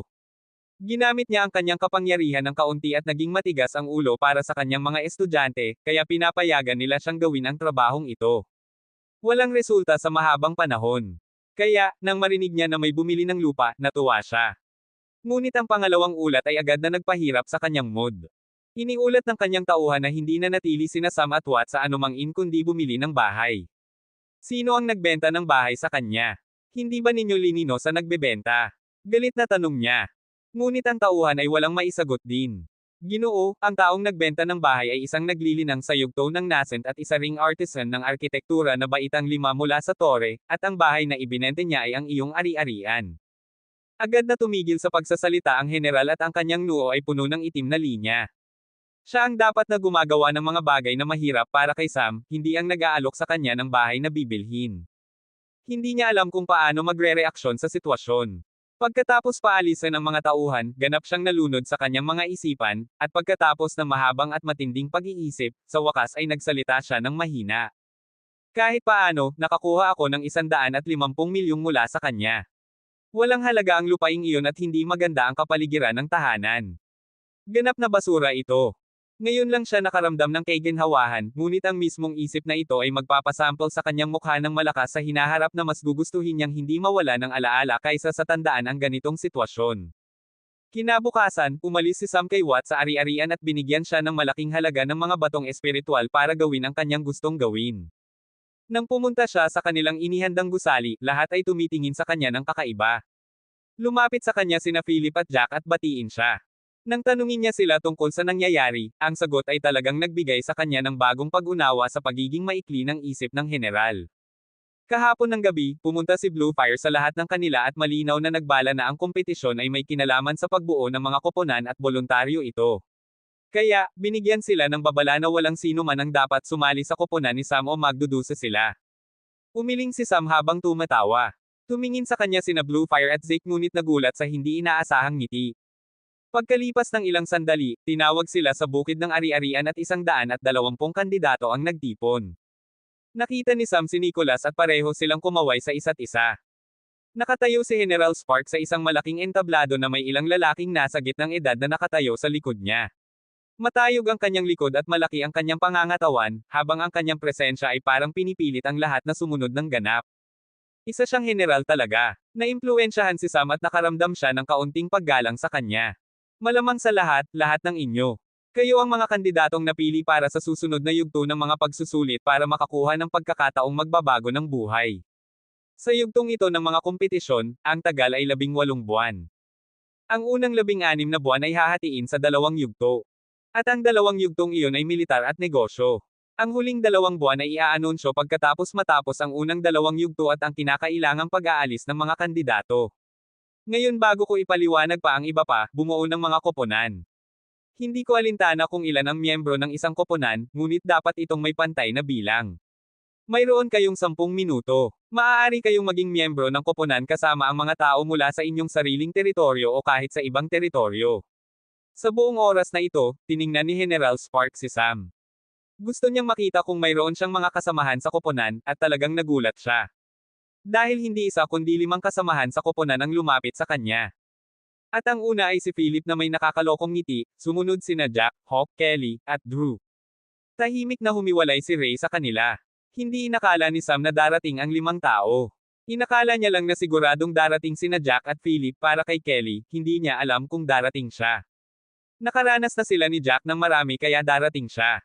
Para kay Philip, sa totoo lang, naramdaman ni Sam na mas kaibigan siya kay Philip kaysa kay Jack, ang tanging problema ay hindi sila sapat na malapit. Pareho silang hindi pa nasa yugto na ibinabahagi ang lahat sa isa't isa. Maaaring sa araw na talagang magpasya si Philip kung ano ang kanyang aaralin sa sining ng artisan, makakapag-usap sila. Para kay Kelly, marahil may natitirang katangahan na pagkahumaling. Para kina Hawk at Drew, hindi niya maisip ang maraming posibilidad maliban sa narito sila dahil malaki ang tulong ni Sam sa mga nakaraang yugto. Hindi masyadong nag-isip si Sam at hindi siya magugulat kung walang sino man ang darating sa kanya maliban kina Philip at Jack. Pagkalipas ng 10 minuto, nabuo na ang mga koponan. Ang lahat ng nabuong koponan ay may 10 miyembro, bawat teritoryo ay may 20 kandidato na gumawa ng 2 koponan mula sa bawat teritoryo. Ang tanging kakaibang koponan ay ang ni Sam dahil may 6 lamang sila, at ang natitirang 4 ay idinagdag sa koponan ng lungsod ng Timog na Bituin. At ang 4 na taong idinagdag sa koponan ng lungsod ng Timog na Bituin ay sina Zeke at Bluefire at 2 sa kanilang mga utusan na maharlika mula sa lungsod ng Asul na Apoy. Mukhang maraming pinagkukunan ang ginamit ng general para lang bawiin ang kanyang apo. Nawala lahat ng paggalang ni Sam sa kanya sa isang iglap. Sinuri ni General Spark na tapos na ang lahat, pagkatapos ay nagsalita siya. Ngayong tapos na ang lahat. Ang bawat koponan ay hahatiin sa 2. Ang kalahati sa inyo ay pupunta sa militar sa unang yugto at manatili doon ng 8 buwan, ang pangalawa ay magtatayo ng negosyo, at kailangan ninyong kumita ng pera sa legal na paraan. Pagkalipas ng 8 buwan, papalitan ninyo ang inyong posisyon, ang unang kalahati ay hahawak ng negosyo o magtatayo ng bagong negosyo at kikita ng pera, habang ang pangalawang kalahati ay papasok sa militar. Ang mga puntos ng koponan ay ibibigay ng pagsusumahin at ang mga miyembro ng koponan ang maghahati-hati nito sa isa't isa. Tungkol sa paano kayo makakakuha ng puntos, hindi ninyo malalaman hanggang sa huling pagsusuri. Ngunit tandaan, sa militar, may karapatan ang mga guro at matataas na opisyal na bawasan ang inyong mga puntos para sa inyong maling pag-uugali. Sa yugto ng negosyo, may mahigpit na pagsubaybay sa inyo at anumang hindi patas na paraan na gagamitin ay magbabawas ng inyong mga puntos. Hatiin ninyo ang inyong sarili sa 2 koponan at ako ang magdedesisyon kung sino ang sasali sa militar at sino ang sasali sa negosyo muna. Kabanata 146. Iniiwan lang ni Sam sa natitirang miyembro ang bagay tungkol sa paghahati, ngunit bago iyon, may ilang salita siyang sinabi. Hindi ko tatanungin kung bakit ninyo ako pipiliin sa ganitong sitwasyon, ngunit salamat sa inyo. Ngunit may isang punto akong gustong sabihin, maaaring gumawa kayo ng pinakamalaking pagkakamali sa inyong buhay, dahil magkakaroon kayo ng mahirap na panahon dahil sa inyong desisyon at maaari itong makaapekto sa inyong pagsulong. Kung talagang mangyari iyon, gagawin ko ang lahat para tulungan kayo bilang pasasalamat pagkatapos matapos ang lahat ng ito. Ngunit hanggang sa panahong iyon, paumanhin ngunit kailangan ninyong harapin ang kahihinatnan ng inyong desisyon at mabuhay na mayroon itong. Hindi sumagot ang grupo sa kanyang mga salita at nagpasya silang gumawa ng mga koponan sa ilang minuto. Si Sam, Hawk, at Drew ay nasa isang koponan habang sina Jack, Philip, at Kelly ay nasa isa pang koponan. Walang partikular na dahilan maliban sa grupo, tanging sina Philip at Sam lang ang alam kung paano magpatakbo ng negosyo, at si Kelly ay ang isa pang artisan na makakagawa ng mga produkto para sa kanilang tindahan. Si Jack ay karaniwang tao na sumusunod ng utos at pamilyar kay Philip, na ginagawang mas madali para sa kanila. Para sa koponan ni Sam, maaaring mabait si Hawk ngunit maaaring mahirap para sa kanya na sumunod kay Philip dahil nabuhay siya sa buong buhay na may kapangyarihan, at maaaring ganito rin ang maramdaman ni Drew. Kahit na maaari itong magmukhang hindi makatwiran, totoo na maaari silang sumunod sa utos ni Sam dahil kayang niyang talunin sila ng ganap, ngunit si Philip, bagaman may kakayahan, hindi magagawa ito para sa hindi alam na dahilan. Gayunpaman, naisip ni na Philip at Jack na mas mahusay ang kaayusan na ito para sa kanila at ginagawa ito ng ganito. Nakatayo sila sa dalawang koponan na may 3 miyembro. Pagkatapos ayusin ng bawat ibang koponan ang kanilang mga bagay, gumalaw ang general sa isang tao at lumapit ito at nagsimulang maghatid ng ilang maliliit na token. May mga numero na nakasulat sa mga token. At para sa dalawang grupo ni Sam, ang mga numero ay 20 hanggang 1 at 20 hanggang 2. Itinuturing silang ika-10 koponan at sa ika-20 koponan na iyon, ang grupo ni Sam na may 3 miyembro ay may mga token na may 20 hanggang 1 at ang grupo ni Philip na may 3 miyembro ay may 20 hanggang 2. Matapos ang paghahatid, nagsalita muli ang general. Ang unang kalahati ng lahat ng koponan ay magsisilbi sa militar para sa unang 8 buwan at ang pangalawang kalahati ay gagawin ang negosyo. Hayaan akong ipaliwanag kung paano ito gumagana. Magkakaroon ng 2 digmaan sa ating kalapit na imperyo sa buong oras ng pagsusulit. At ang unang digmaan ay mangyayari sa ika-8 buwan habang ang pangalawa ay sa 16 na buwan. Ang 2 digmaang ito ay para lamang sa inyong pagsusulit at ang kalapit na imperyo ay sumasailalim din sa parehong pagsusulit tulad ninyo, kaya magkakaroon kayo ng harapang labanan sa kanila. Ang parehong pagsusulit ay nangyayari sa buong imperyo sa bawat dekado sa parehong oras, kaya mas mabuting maghanda kayo at ibigay ang inyong lahat kung nais ninyong lumitaw. Para sa mga alituntunin ng pangkat ng militar, ipapadala kayo sa kampo ng pagsasanay ng militar na ginanap sa base ng militar ng punong lungsod ng dekado. Sanayin kayo doon at ipapadala kayo sa digmaan sa ika-8 buwan, kaya ang inyong pagsasanay ay magtatagal ng 7 buwan at bawat 15 araw ng 7 buwang iyon, pinapayagan kayong umalis ng kampo. Ngunit pinapayagan kayong gumalaw lamang sa loob ng lungsod at malapit na kakahuyan na nasa ilalim ng kontrol ng lungsod ng Timog na Bituin. Ang natitirang alituntunin tungkol sa paano magiging ang inyong pagsasanay ay ipaliwanag sa base. Para sa bahagi ng negosyo, pinapayagan kayong gumalaw ng kailangan ninyo at makapagpatakbo ng negosyo sa buong teritoryo ng dekado. Kahit na tinatawag itong negosyo sa huli, ang tanging kailangan ninyong gawin ay kumita ng pera, ngunit kailangan ninyong ipakita ang paraan ng inyong kita at tiyakin na hindi ninyo ito ginawa sa ilegal na paraan. Ang anumang negosyo at ari-arian na mayroon kayo noon ay hindi binibilang. Gayunpaman, maaari ninyong gamitin ito bilang pamumuhunan.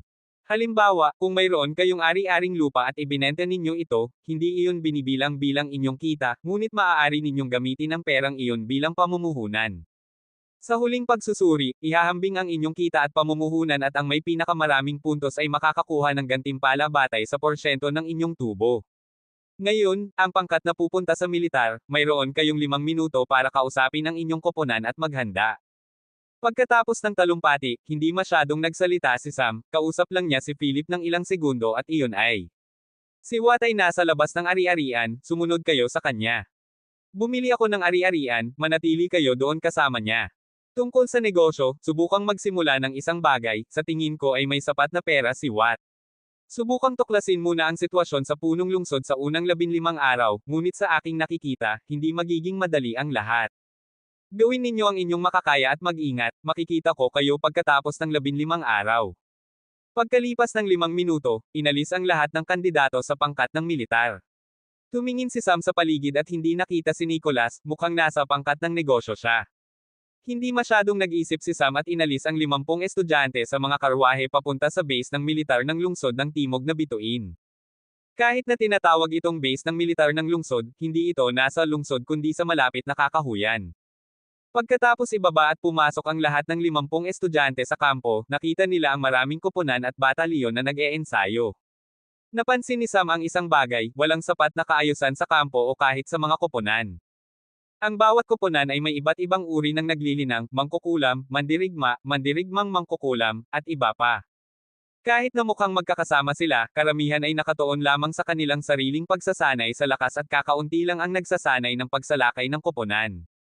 Sa daan, nakita niya ang isang tahimik na lugar na walang tao, may malaking gusali na gawa sa bato at may maliit na entablado. Hindi niya alam ang layunin nito ngunit may kakaibang kapaligiran na kaugnay dito. Mabilis na dinala sila sa ilang barak. Doon ay nakatayo ang isang lalaking nasa gitnang edad na may matayog na likod habang tiningnan ang mga kandidato. Sa kanyang likod, may 5 lalaking nakatayo rin ng matayog. Nang dumating sila sa lugar, tinawag ng lalaking nasa gitnang edad na nangunguna. Tumayo sa 20 hanay na ang bawat hanay ay may 5 tao. Nang tumayo ang lahat ng kandidato sa ayos, nagpatuloy ang lalaking nasa gitnang edad. Mula ngayon hanggang matapos ang 8 buwan, ako ang inyong punong guro.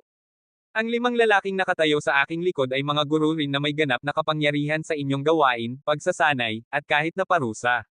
Sa pangkalahatan, ayon sa estruktura ng militar ng ating imperyo, ang isang koponan ay binubuo ng 7 miyembro at ang isang kumpanya ay binubuo ng 7 ganitong koponan na pinamumunuan ng isang commander ng kumpanya na kailangang may kakayahang umangkop at may kakayahang pamunuan ang buong kumpanya pati na rin ang pagsasama sa anumang koponan sa labanan.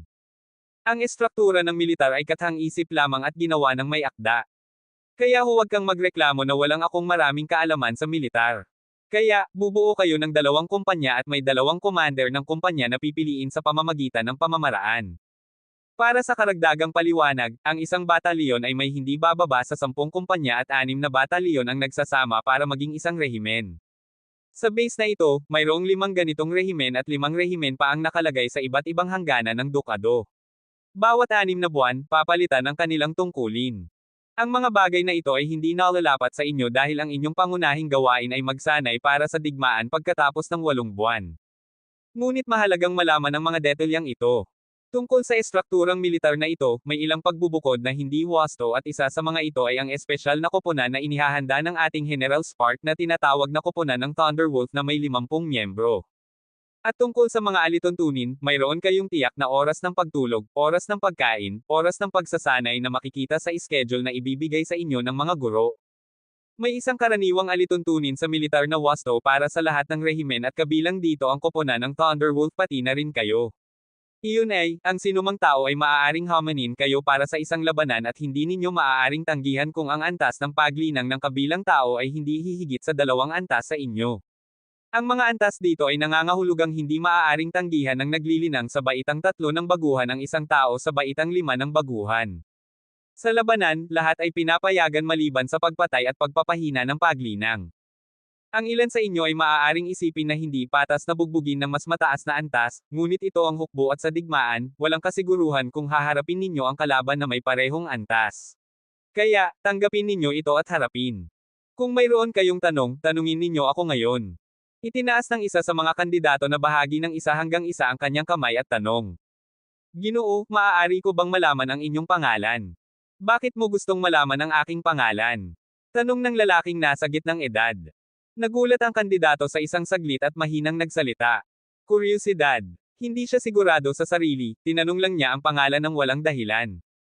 Hindi ko gustong sabihin ang aking pangalan dahil kuryoso ka lang. Hindi yan mura ang aking pangalan. Kung talagang gustong mong malaman tungkol sa akin, bibigyan ko kayo ng ilang detalye. Ako ang pangalawang general ng militar ng Timog na Bituin, maaari ninyong tawagin akong pangalawang general o guro. Ako ay isang mandirigma na nasa unang yugto ng nascent. Ngunit kung talagang gustong mong malaman ang aking pangalan ng husto, may 2 pagpipilian. Ang una, makakuha ka ng sapat na gawaing kapaki-pakinabang para maging karapat-dapat kang malaman ang aking pangalan. Ang pangalawa, umangat ka sa antas para ma-access mo ang talaan ng departamento ng militar para mabasa mo ang aking pangalan. Hanggang sa panahong iyon, kalimutan mo na ang pag-alam nito. Sa buong dukado, mayroong mas kaunti sa 10 tao na alam ang aking pangalan. Nagsalita siya at umalis. Kabanata 147. Pagkatapos umalis ang pangalawang general, umalis din ang 4 sa 5 natitirang guro, mukhang walang plano silang ipakilala ang kanilang sarili sa kanila ngayon.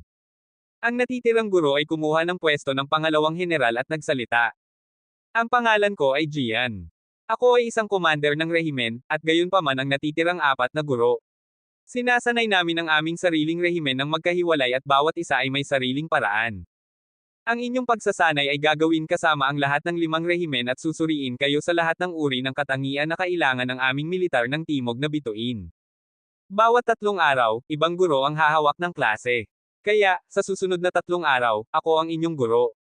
Tungkol sa mga alituntunin. Ang lahat ay dapat na magtipon sa parehong lugar bago sumikat ang araw at dapat kayong narito kahit na hindi kayo sapat na nakapahinga o hindi. Wala akong pakialam kung nakatulog kayo, nagil-inang, o naglakad-lakad lamang. Inaasahan kong narito kayo at kung may sino mang hindi sumunod, haharapin ninyo ang parusa.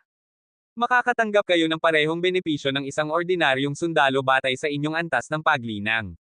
Ang bawat naglilinang sa yugto ng baguhan ay makakakuha ng 100 batong elemento bawat linggo at may 3 pagkain sa isang araw na magbibigay ng sapat na lakas ng espiritu para matapos ninyo ang inyong pagsasanay. Ang lahat ay makakapagpahinga pagkatapos ng hapunan. Ngunit, sa ilang kaso, magkakaroon ng mga sorpresa na pagsasanay na nangangailangan na magtipon kayo anuman ang oras. Tungkol sa mga labanan, ang sinumang may antas na katumbas ng commander ng batalyon o mas mataas ay kailangang pangasiwaan ang isang labanan. Kung ang isang tao ay gustong tanggihan ito, kailangan niyang magbigay ng dahilan na sapat na kumbansihin ang commander ng batalyon. Kung mayroon kayong mga kondisyon o taya para sa mga labanan, ang pang-asiwa ay maaaring maging tagapag-ugnayan. Okay, tapos na para sa ngayon at maaari kayong magpahinga para sa ngayon. Ang inyong uniforme ay ibibigay sa inyong itinalagang barak ngayong gabi, at bukas ng umaga ay kailangang magtungo kayo sa lugar na iyon ang nakasuot ng inyong uniforme. Sa paraan ng pagsasalita, may isa pang mahalagang bagay na nakalimutan kong sabihin, hindi pinapayagan ang paggamit ng mga token ng komunikasyon. Kung susubukan ninyong gamitin ito, makikita ito ng porma sayon at pananagutan ninyo ang inyong mga aksyon. Maghiwa-hiwalay na kayo. Pagkatapos umalis ang guro, pumunta silang lahat sa kanilang kani-kanilang tolda. Ang bawat koponan ay may sariling tolda. Ang grupo ni Sam na may 3 miyembro ay may sariling tolda rin. Sa totoo lang, ang mga tolda ay ginawa para sa 5 tao ngunit dahil may 3 lang sila, may sapat na espasyo para sa kanila. Bilang batayan dito, halos tiyakin ni Sam na si General Spark ay gumalaw ng maraming alituntunin para ihiwalay siya at ang kanyang mga kaibigan. Ngunit sa parehong sandaling ito, ang isa pang tolda ay hindi kasing komportable. Ang koponan ng lungsod ng Timog na bituin na sumali sa natitirang 4 na miyembro ay ngayon ay binubuo ng 7 tao sa koponan, at sa 7 tao, 2 ay sina Zeke at Bluefire. Ang mga taong nasa loob ng tolda na orihinal na kabilang sa koponan ng Timog na bituin ay medyo nababagabag. Sa 20 tao ng lungsod ng Timog na bituin, 10 ay mula sa mga karaniwang tao at 10 ay mula sa mga maharlika. Ngunit pinili ni Nicholas ang kanyang koponan ng 10 ng magkahiwalay batay sa kanilang kakayahan at iniwan ang natitirang 10 kung saan sina Bluefire, Zeke, at iba pa ay idinagdag. Ang orihinal na miyembro ay nais na hindi sila pinili ni Nicholas at ngayon ay lalo pang nababagabag dahil kailangan nilang sundin ang utos ng heneral at tanggapin ang kanyang 2 apo. Sinisisi nila ang matandang heneral sa kanilang mga puso. Kung mayroon siyang kakayahan, bakit hindi niya itinulak ang kanyang 2 apo sa koponan ni Nicholas? Dahil si Nicholas ay ang huling anak ng duke at hindi niya pinapansin ang gustong gawin ng heneral. Ang matandang heneral na ito ay isang hypocrita. Ito ang tanging isip na nasa isip ng lahat. Nagtataka rin si Sam tungkol sa isyong ito, bakit napakasiguro ng heneral na tulungan ang kanyang mga apo hanggang sa handa siyang sirain ang kanyang sariling reputasyon. Iyan ang tanong na nasa kanyang isip mula sa kanilang unang pagkikita. Tungkol sa kasalukuyang sitwasyon, ang orihinal na miyembro ng koponan ay kailangang lamang ngumipin at payagan ang 2 apo na magkaroon ng komportable na lugar at kailangan nilang umangkop sa natitirang espasyo. Sa sandaling ito, ang bahagi ng negosyo ng mga koponan ay lahat ay gumagalaw sa lungsod. Karamihan ng mga koponan ay gumagalaw na sa buong lungsod at sinusubukang bilhin ang pinakamahusay na lugar. Ang ilang koponan na walang karanasan sa negosyo ay may isang isip lamang. Tuklasin ang mga kakahuyan. Nagpasya silang pumunta sa pangangaso, pagkolekta ng halamang gamot, at iba pa. Ngunit walang sino man ang nag-iisip na lumipat sa kanilang teritoryo ng Marquis dahil kailangan ng maraming oras para maglakbay mula sa isang lugar patungo sa isa pa, at ang bayad ay hindi mababa rin. Lahat ng gasto sa transportasyon na ito ay idaragdag sa kanilang pamumuhunan na magpapaliit ng kanilang tubo. Ang ekonomiya ng lungsod ng Timog na bituin ay mas malaki kaysa sa pinagsama-samang 9 na teritoryo ng Marquis. Ang mga taong nasa bahagi ng negosyo ng unang yugto ay may maraming panggigipit sa kanila, dahil kung hindi sila magtatayo ng tamang negosyo ngayon, walang silang tamang resulta sa huling bahagi ng kompetisyon kapag ang kanilang koponan ay nagpalit ng posisyon. Ngayon, lahat ng mga koponan ay naghahanap ng lugar para magpatakbo ng negosyo at karamihan ay nagtatarget sa mga matatag na lugar ng negosyo. Ang ilan ay sinusubukang bilhin ang buong negosyo, ang ilan ay sinusubukang umupa ng lugar para sa susunod na 16 na buwan. Lahat ng uri ng kasunduan ay tinalakay. Ngunit ang isang koponan ay nagkakaroon ng napakahirap na panahon. Naglakad-lakad sina Philip, Jack, at Kelly sa buong lungsod kasama si Watt, ngunit hindi sila nakapagpasimula ng kahit na isang kasunduan. Kahit na ang mga bagong itinayong gusali sa panloob na lungsod at ang mga tindahan sa pinakamasamang lugar ay ayaw silang ibenta. Sa totoo lang, walang sino man ang handang makipag-usap sa kanila tungkol sa negosyo. Ang ilan ay hinaranggan sila sa pasukan at ang ilan ay pinauwi sila pagkatapos malaman ang numero ng kanilang koponan. Nagkakaroon sila ng ganap na mahirap na panahon. Naiintindihan nila na hindi maganda ang sitwasyon para sa kanila, ngunit patuloy pa rin silang sumusubok. Sa totoo lang, lahat ng ito ay nasa inaasahan ni Sam. Alam niya na hindi nila madaling magagawa ang anumang bagay, kaya hindi niya binigyan sila ng anumang ideya para tuklasin ang sitwasyon. Binigyan niya lang sila ng ilang recipe at hiningi na magsimula ng isang restoran o maghanap ng restoran para sa posibleng pakikipagtulungan, ngunit walang pagkakataon silang makipagnegosasyon. Sa gabi, naiwan sila na ganap na nababagabag. Sa kanilang daan pabalik sa ari-arian ni Sam, nakatagpo nila si Nicholas. Nang makita ng huli si Watt, batiin siya ng ngiti. Hey, Watt, kumusta ka? Tinutulungan mo ba ang iyong amo sa kanyang misyon? Sa totoo lang, gustong kong gawin, ngunit parang walang pagkakataon. Sumagot si Watt. Sa totoo lang, hindi masyadong nagsasalita si Watt ngunit nang makita niya si Nicholas, may ideya siya kung paano ibalik ang sitwasyon. Kung makakapagbigay si Nicholas ng rekomendasyon sa kanila, makakahanap sila ng lugar para magsimula. Matapos ipaliwanag ang sitwasyon, mayroon din si Nicholas ng ilang komplikadong ekspresyon. Ang sitwasyon ay medyo magulo. Hindi ako ayaw na tumulong sa inyo, ngunit kung gagamitin ko ang aking pagkakakilanlan bilang anak ng duke, maling paggamit ko ang aking kapangyarihan at kailangan kong ilagay ang mga taong iyon sa isang sitwasyon na mahihirapan sila sa pagitan ko at ng general. Ang pangalawang dahilan ay hindi ito patas para sa aking mga kasamahan sa koponan kung tutulungan ko kayo sa isang kompetisyon.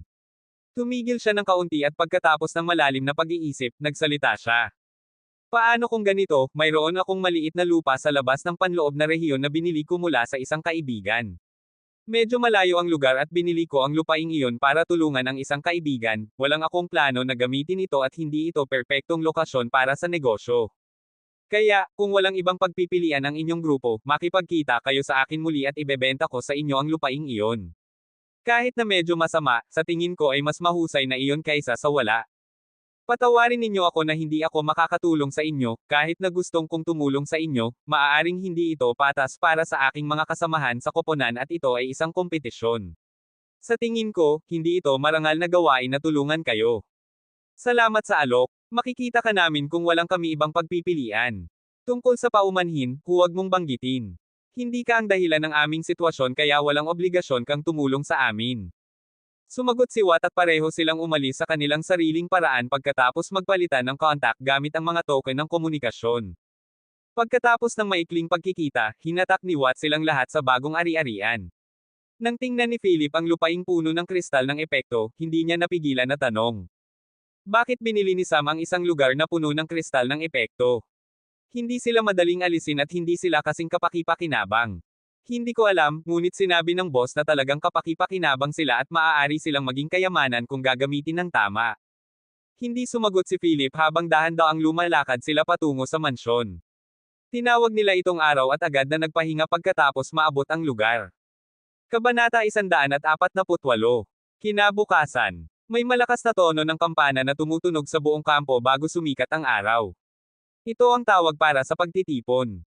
Lumabas ang lahat ng kandidato mula sa kanilang tolde ng mabilis hanggat maaari at nagtipon tulad ng araw na nakaraang. Si Guru Jian ay nakatayo sa parehong lugar noong kahapon. Pagkatapos magtipon ang mga tao, nagsalita siya ng may ngiti. Lahat, ang pagsasanay ngayon ay kasama ang isang kumpanya mula sa aking rehimen. Susunod kayo sa kanilang paraan sa buong araw. Ngunit bago iyon, hatiin ninyo ang inyong sarili sa mga koponan. Ang bawat koponan ay dapat na may 7 miyembro at magkakaroon ng kabuuang 14 na koponan kasama ang 2 commander ng kumpanya. Ang mga posisyong ito ay wasto lamang para sa 3 araw na ito. Pagkalipas ng 3 araw, darating ang bagong guro at hatiin ninyo ang inyong sarili sa mga bagong koponan at bagong kumpanya. Ngunit ang sitwasyong ito ay para lamang sa unang 15 araw. Pagkalipas ng unang 15 araw, ang mga guro ay magpapasya sa inyong mga koponan at mga commander. Hanggang sa panahong iyon, subukang patunayan ang inyong sarili at kunin ang pagsang-ayon ng mga guro para makuha ang posisyong nararapat sa inyo. Sa sandaling sabihin niya ang mga salitang iyon, maraming tao ang naging masigasig. Marami sa kanila ang itinaas ang kanilang kamay para magsalita at lahat ay napakasiguro dahil nais nilang makakuha ng pagkakataong magsalita muna at maging commander ng kumpanya ng maaga. Usap-usapan ninyo at magpasya. Bibigyan ko kayo ng 5 minuto. Kung may 2 tao na lang na natitira pagkatapos nito, hahayaan ko na lang sila, ngunit kung may marami pa ring tao, pipiliin ko ang 2 mula sa kanila.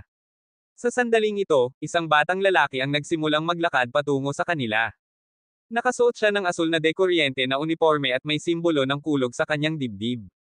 Tumingin ang lahat sa kanya ng may paghanga, lalo na ang mga tao mula sa lungsod ng Timog na Bituin. Dahil alam nila kung ano ang ibig sabihin ng asul na dekuryente na uniforme. Ngunit sa buong grupo, tanging higit sa 10 tao ang tumitingin sa paa ng batang lalaki, mas tiyak sa kanyang mga paa. Dahil ang mga yapot ng batang lalaki ay walang tunog o anumang bakas ng paa. Parang magaan ang kanyang mga paa at parang lumilipad siya ng walang bakas, na nagpakita ng kontrol sa kanyang mga paa. Ang taong ito ay dapat na mahusay sa mga pamamaraan ng paggalaw o mahusay sa kanyang mga pamamaraan ng sipa, malamang na pareho. Ang batang lalaki ay mukhang mayabang at ang kanyang mga mata ay puno ng kumpiyansa. Naglakad siya patungo sa mga miyembro ng koponan at tiningnan ang paligid parang sinusuri sila ng hindi man lang bumabati sa guro. Ang kanyang tingin ay tumapat kina Bluefire at Zeke, kumaway siya sa kanila at kumaway din ang dalawa. Pagkatapos lang niya tiningnan ang guro at batiin siya. Kamusta, Commander ng Rehimen Jian? Kamusta, Jim? Ano ang ginagawa mo dito? Wala bang pagsasanay sa koponan ng Thunderwolf? Mukhang hindi iniisip ng guro ang kanyang ugali. Nang marinig ng mga kandidato ang mga salitang koponan ng Thunderwolf, hindi nila napigilan na maramdaman ang walang kawalang hanggan na paghanga, hindi lahat ngunit hindi bababa sa 70. Ang batang lalaking ang pangalan ay Jim ay isang pinakamataas na yugto ng baguhan lamang at mukhang nasa unang bahagi ng kanyang 20 taon. Kung ikukumpara sa ibang kandidato, ang kanilang kakayahan ay magkatulad lamang, ngunit ang kinang ng koponan ng Thunderwolf ay ginagawa siyang mukhang mas mataas sa kanyang mga kapantay, at hindi lahat ang nakikita ang kinang na iyon. Tumingin si Jim kay Jian at nagsalita. Sa totoo lang, narinig ko na ang mga apo ng guro, General Spark, ay dumating sa lungsod at bahagi ng batch na ito, kaya pumunta ako para batiin sila. Kung hindi ka nag-aalala, gustong kong kausapin sila ng kaunti. Kahit na ang kanyang mga salita ay parang humihingi ng pahintulot, ang tono ng kanyang boses ay nagsasabi ng iba. Tumango lang si Guru Jian ng may ngiti, kahit na medyo pilit. Lumabas sina Zeke at Bluefire at ang tatlo ay naglakad ng ilang metro palayo habang nag-uusap. Minsan-minsan ay tiningnan ni Jim ang batch at naramdaman ni Sam ang kanyang mapagmataas na tingin na tumapat sa kanya. Pagkalipas ng ilang minuto, bumalik sina Zeke at Bluefire sa grupo, habang si Jim ay kausap si Jian ng pribado. Bago umalis, tumingin siya kay Sam ng may nakakalokong tingin. Alam agad ni Sam na dumating na ang problema. At tama ang kanyang hula, tiningnan ni Jian si Sam ng may kaunting pag-aalinlangan bago inanunsyo sa grupo. Para sa unang 3 araw, pipiliin ko ang mga commander ng kumpanya. Humarap sina Zeke at Sam. Natahimik agad ang lahat, hindi nila naiintindihan kung bakit biglang nagbago ng desisyon ang guro. Ngunit hindi sila nang ahas na sumagot kahit na medyo hindi sila nasisiyahan. Hindi rin nagsalita si Sam at tumayo lamang. Nagsalita ang guro. Kayo ang magiging commander ng kumpanya para sa susunod na 3 araw. Responsable kayo sa pagsubaybay sa pagsasanay at pagkontrol sa inyong buong kumpanya. Maaari ninyong payahan kung paano hahatiin ang mga koponan at sino ang magiging pinuno ng koponan. Ikaw lang ang responsable para sa inyong koponan. Pagkatapos ng anunsyo, hinayaan ni Sam silang hatiin ang kanilang sarili sa mga koponan ng kanilang sarili. Hindi siya partikular na interesado, ngunit ginawa niya ang kanyang trabaho sa pamamagitan ng paglutas ng ilang hidwaan sa mga pinuno ng koponan at kanilang mga pangangailangan sa pagsasanay. May maraming uri ng pasilidad para sa pagsasanay sa target, pagsasanay sa malapit na labanan, palaruan, pagsasanay sa pag-iwas. Marami silang iyan. Tiningnan ni Sam ang impormasyon tungkol sa kanilang lakas at nagsimulang gumawa ng schedule para sa kanilang pagsasanay. Sa huli, hindi lahat sila ay maaaring magsanay ng sabay-sabay. Pagkatapos ibigay ang lahat, papunta na siya sa kanyang pagsasanay ngunit biglang narinig niya ang isang sigaw. Sam! Sumigaw si Jian ng malakas para ihinto ang lahat ng gawain ng batch sa gitna at tumingin sa kanya. Lumakad si Sam patungo sa kanya nang may matayog na likod habang tiningnan si Jian, hindi niya inakala na gugustuhin nilang guluhin siya ng ganito kaagad. Ngunit pinanatili pa rin niya ang kanyang pasensya. Nagpasya siyang hindi gagawin ang anumang bagay para sa unang 15 araw, makikita niya kung gaano kalayo ang gustong puntahan nila. Ngunit ang mga taong ito ay mas nag-aalala kaysa sa inakala niya. Nagsalita si Jian ng may mahigpit na boses. Sam, ang iyong tauhan ay walang ginagawa at nakaupo sa ilalim ng puno doon. Ano ang ginagawa mo nang hindi mo siya sinusuri? Sabi niya habang itinuturo ang puno. Doon, nakita ni Sam ang isang tao na nakatayo na may sibat sa kanyang kamay habang nakapikit habang harap ang puno. Siya ay isang mandirigmang mangkukulam na elemento ng kahoy, ang lahat na may kaalaman ay makikita na sinusubukan niyang magsanay ng isang espesyal na bagay mula sa aktibidad ng lakas ng espirito sa paligid niya. Ngunit ang guro na isang naglilinang sa malaking yugto ay nagsasabing walang ginagawa siya. Hindi sumagot si Sam at tiningnan lang ang guro ng may malamig na tingin. Dahil sa iyong kawalan ng kakayahan, bawas 5 puntos. Hindi nagsalita si Sam at umalis lang ng lugar, ngunit sa buong araw, tinatawag siya at pinapuna sa harap ng lahat ng kandidato. Sam, bawas 3 na puntos. Sam, bawas 6 na puntos. Sam, bawas 8 na puntos. Patuloy na naririnig ni Sam ang mga salitang iyon sa natitirang bahagi ng araw. Sa una, iniisip ng mga kandidato na talagang nagkamali si Sam, ngunit sa huli, naiintindihan nila na may mali. Nang isipin nila kung paano nagbago ng isip ang guro pagkatapos dumating si Jim at kung paano niya inihalal si Sam bilang commander ng kumpanya at pagkatapos ay patuloy na tina-target siya, ikinonekta nila ang mga punto at nakarating sa isang conclusion. Inaapi si Sam. Ngunit nagtataka sila kung sino ang kanyang sinaktan para apiin siya ng ganito. Pagkatapos matapos ang lahat ng gawain sa araw, papunta na si Sam sa kanyang tolda kasama sina Hawk at Drew, ngunit mukhang hindi iyon madali. Ngunit sa oras na ito, hindi si Sam ang target kundi sina Hawk at Drew. Lumabas ang isang sundalo mula sa wala at hinaanap si Hawk. Iniwan ang huli na sira-sira pagkatapos ng labanan. Naghahanap si Sam ng tulong na medikal ngunit hindi ito naging maayos. Ano ang problema? Tanong ni Sam sa namamahala ng klinika. Busy ang mga manggagamot. Ito ang tanging sagot na nakuha niya. Hindi niya magawa ang anumang bagay kundi buhatin si Hawk sa loob ng tolda at pagalingin siya. Dahil kailangan niyang maging handa para sa gawain ng susunod na araw. Ngunit bago niya magawa ang anumang bagay, hinaanap si Drew. Narinig ko na ikaw ay isang mangangalayag, hayaan mong tingnan ko ang mga kasanayan na iyon. Tulad ng iyong nais, nagsimula silang dalawa na maglabanan, tulad ng inaasahan, ang sundalong dumating ay mas mataas ang antas kaysa kay Drew. Ngunit ang pinakamasamang bahagi ay hindi man lang siya binibigyan ng pagkakataong umamin na talo.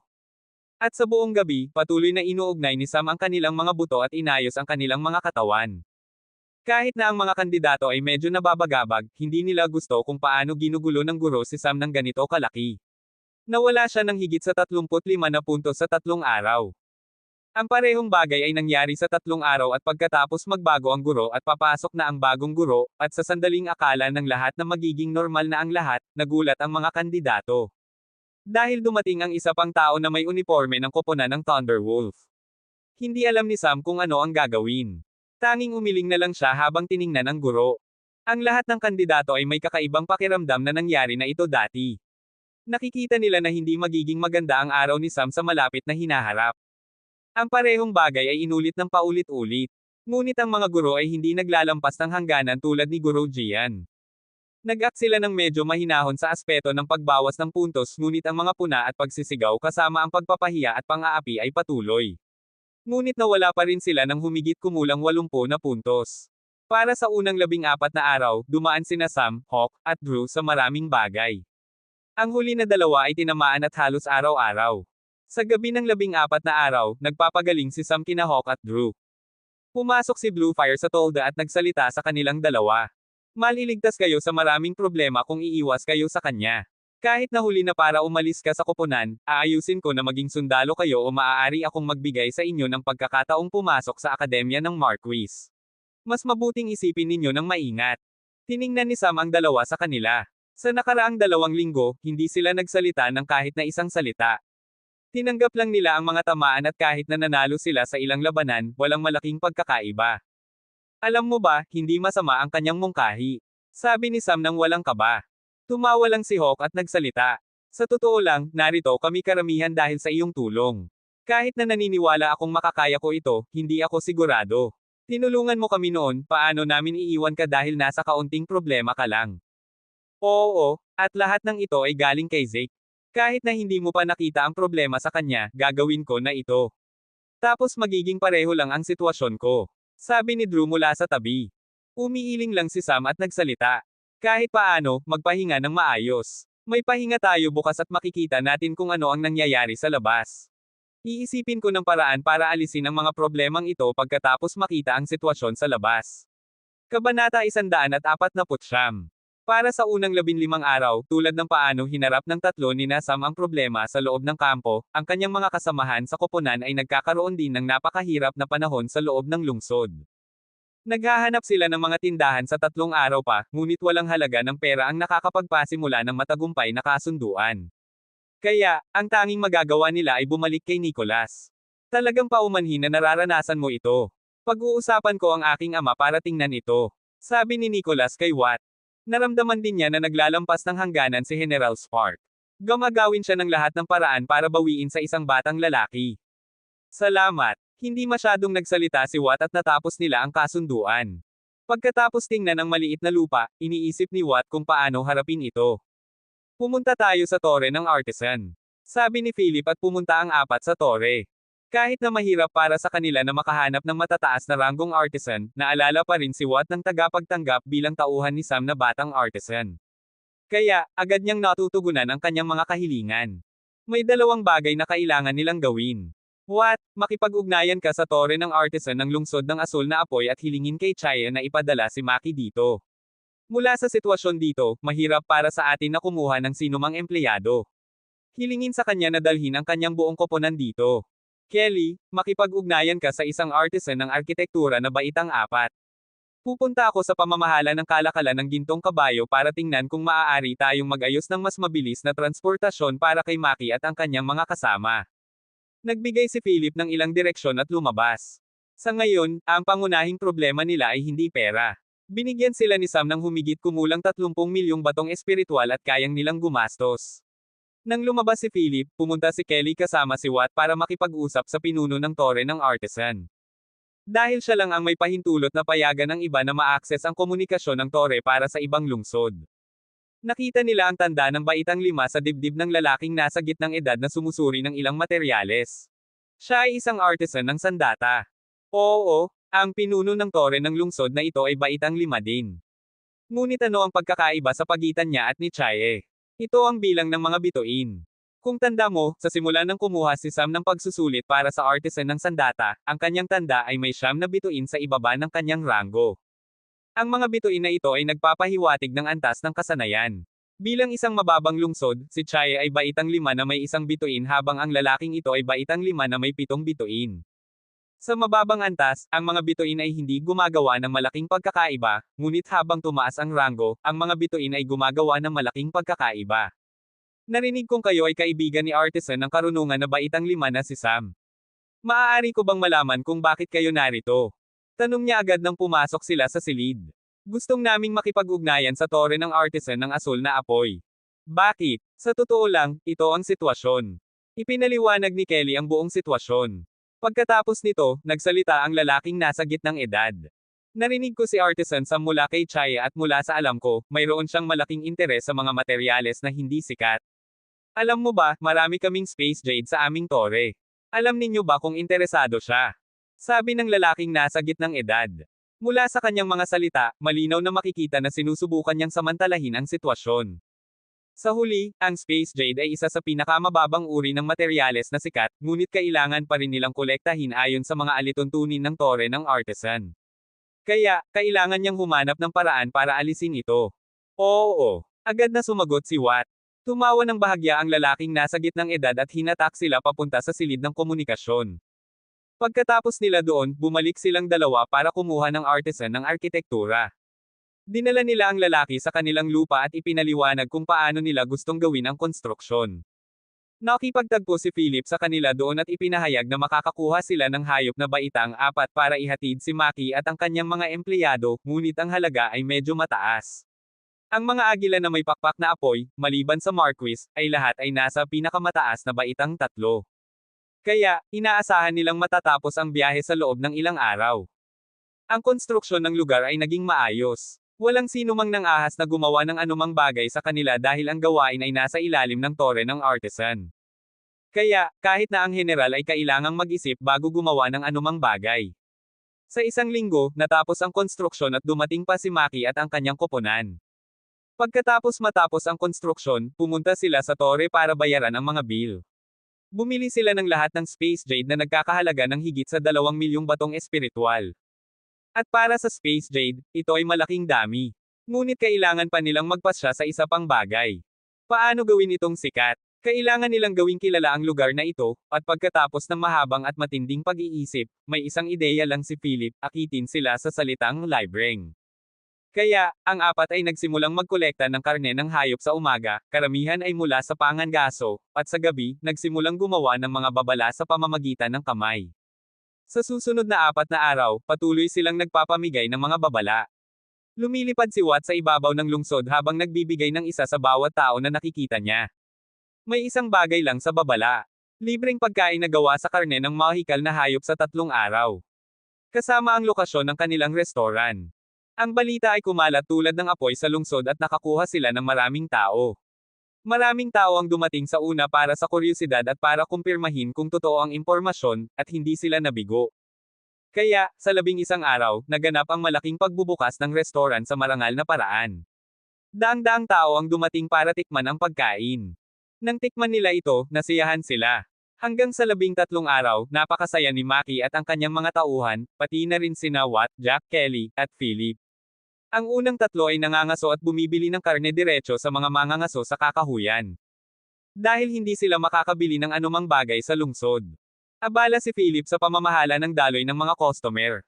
Nakita pa niya ang ilang kandidato na dumating para tuklasin ang sitwasyon, at talagang nag-alala sila pagkatapos tikman ang mga pagkain. Napakasarap nito. Ang 14 na araw ay ang kanilang opisyal na pagbubukas para sa negosyo at maraming customer pa rin ang dumating.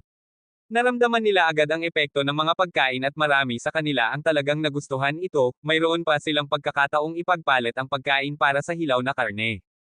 Kaya, talagang nasiyahan silang kumain muli. Hinga ng malalim ito ang malaking araw. Sana ay maging maayos ang lahat. Sabi ni Philip habang nagpapahinga. Pawis ang kanyang mga palad. Malinaw na kinakabahan at seryoso siya. Wala pang nakakita sa kanya na ganito kaseryoso.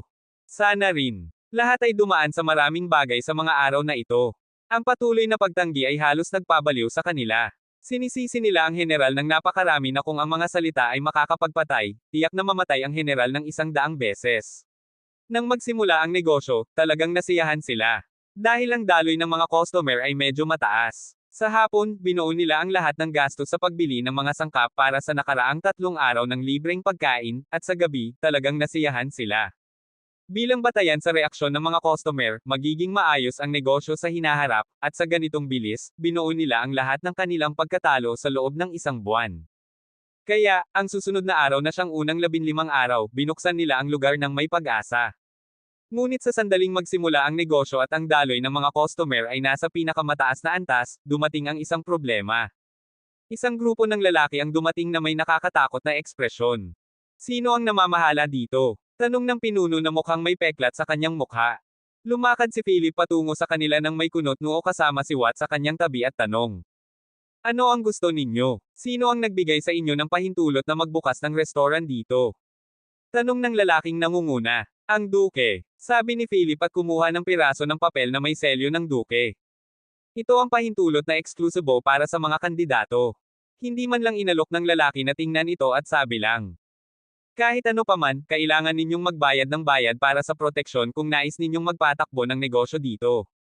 Kunot noo si Philip. Ngunit tanong niya, mga magkano? 100,000 bawat buwan. Agad na naging seryoso sina Philip at Watt.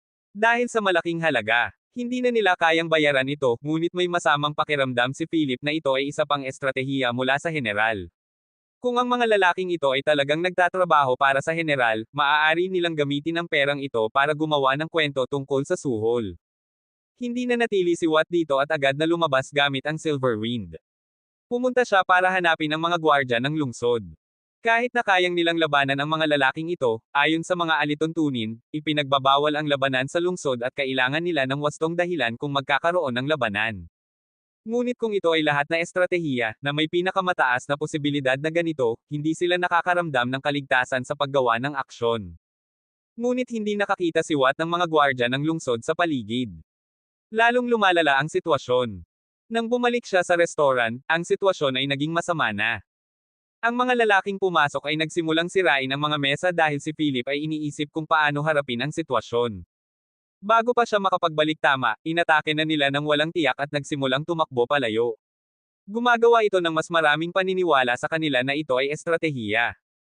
Ang kanilang negosyo ay naantala, at pagkatapos ng isa pang oras, nang simulan nila na ayusin ang mga bagay, dumating ang isa pang grupo ng mga tao. Sa oras na ito, handa na sila. Hinaranggan ni Watt at Jack ang kanilang pagtakas habang inatake ni Philip mula sa harap. Sa sandaling ilalagay nila ang atake. Tigil agad. Agad na dumating ang isang lalaking nasa gitnang edad. Siya ay isa sa mga tagapangasiwa ng bahagi ng negosyo ng kompetisyon, hindi man lang niya tinanong kung ano ang nangyayari at sabi kay Philip. Kayo ay sinusubukang maglabanan dito. Bawas 10 na puntos. Ngunit Ginoo, sinubukang magsalita ni Philip ngunit agad na pinutol. Nakita ko ang lahat at hindi ko gustong pakinggan ang iyong paliwanag. Agad na umalis ang tagapangasiwa. Agad na naging malungkot sina Philip, Jack, at Kelly. Naiintindihan na nila na hindi nila magagawang magpatakbo ng tamang negosyo dito. Tanging si Watt ang medyo normal dahil sinabi ng boss na aayusin niya ang lahat. Kabanata 150. Habang hinaaharap ni na Philip at ang iba ang pinsala sa restaurant, si Sam at ang natitirang mga kandidato sa militar ay nagkakaroon ng pagtitipon ng umaga bago sila umalis sa labas. Maaari kayong manatili sa labas para sa natitirang araw at kailangan ninyong bumalik bago sumikat ang araw bukas. Ako ang inyong guro para sa susunod na 3 araw sa susunod na sesyon ng 15 araw. Isa pang alituntunin na kailangan ninyong sundin, walang kayong pahintulot na makialam sa bahagi ng negosyo. Maaari kayong magbigay ng mungkahi sa inyong mga kasamahan sa koponan ngunit hindi dapat kayong gumawa ng anumang kalakalan na isasama sa kompetisyon o hindi dapat kayong tumulong sa kanila sa anyo ng negosasyon. Ang pinakamalaking magagawa ninyo ay tulong na pinansyal, personal na mungkahi, at ilang payo. Maghiwa-hiwalay na kayo. Lumabas ang lahat ng kandidato sa kampo. Kumuha si Sam ng token ng komunikasyon para makipag-ugnayan kay Watt. Nang makuha niya ang lokasyon ng restaurant, mabilis na pumunta doon ang tatlo. Pagdating nila doon, walang customer. Umalis na ang lahat, tanging ang kanyang mga kasamahan sa koponan at si Watt ang nakaupo doon na may malungkot na kapaligiran. Hindi gaanong nagulat si Sam sa sitwasyon. Kumuha siya ng upuan ng walang kaba at tanong. Sabihin ninyo sa akin ang buong detalye kung ano ang nangyari mula sa unang araw. Dahan daw ang ikinwento ni Watt ang lahat, paano sila hindi makakabili o makakakuha ng upa ng anumang tindahan, paano sila sa huli ay nakabili ng lupa sa malayong lokasyong ito, paano nila itinayo ang tindahan, at paano binalik si Maki at ang kanyang mga tauhan.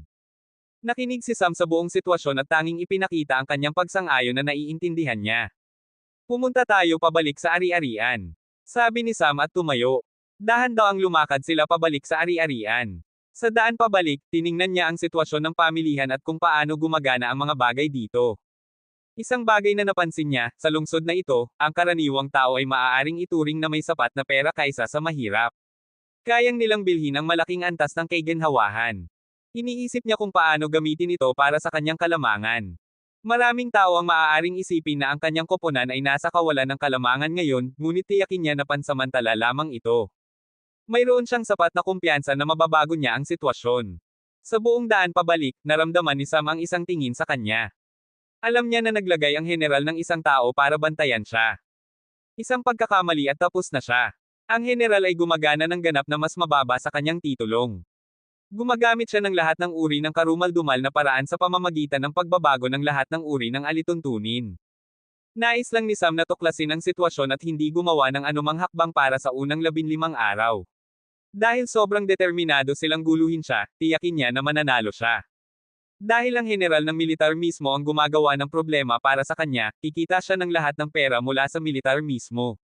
Sa oras na ito, tinapon din ni Sam ang isa sa kanyang sariling ginawang alituntunin, ang hindi paggawa ng mga baril at pampasabog.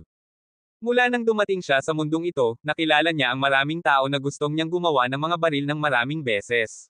Kahit na ang isang normal na baril ay hindi magiging kapaki-pakinabang, maaari niyang gamitin ang mga materyales na eksklusibo sa mundong ito at gawing posible na gumawa ng sandata na makakapaggawa ng malaking pinsala. May dalawang pangunahing dahilan kung bakit ayaw niyang gumawa ng mga ito. Ang una ay ang isang baril ay isa sa mga imbensyon sa lupa na nagdulot ng maraming pagbabago sa mundo, at ayaw niyang dalhin ang bagay na iyon sa mundong ito. Maaari itong magbigay sa isang tao ng walang batayan na lakas ng loob na hindi nila talaga mayroon. Kung mapupunta ito sa maling kamay, magiging malubha ang mga bagay. Sa lahat ng panahong ito, ang mga tao sa mundong ito ay umaasa sa kanilang kakayahan para pumatay at lahat ng mayroon sila ay umaasa sa kanilang kakayahan para makamit. Ngunit kung ang mga baril ay may parehong antas ng kakayahang pumatay tulad sa kanyang nakaraang mundo, magbabago ang mga bagay dahil ang kontrol sa kamatayan ng mga tao sa mundong ito ay mas mababa. Kahit na maaari niyang kontrolin ang pagkakalantad ng sandata, ayaw niyang subukan. Ngunit unti-unting nawala ang kanyang awa sa mga tao sa mundong ito pagkatapos ng mahabang panahon at pagkakakilala sa mga taong ito. Ang pangalawa ay ang mga baril ay napaka-adik sa kanya. Tungkol sa malalamig na sandata, may walang katapusang paghanga at paggalang si Sam. Para sa kanya, lahat ng uri ng malalamig na sandata, maaaring mga espada, sibat, kuko, at iba pa, ay parang tunay na pag-ibig. Ang paggamit sa kanila ay parang mayroong mas mahusay na kalahati. Magsasama kayo sa lahat ng uri ng pagsubok kasama sila at ang pagiging kasama nila ay magbibigay sa inyo ng lakas ng loob at kasiya siya sa parehong oras. Parang mayroong asawa. Ngunit ang mga baril at pampasabog ay parang isang kerida.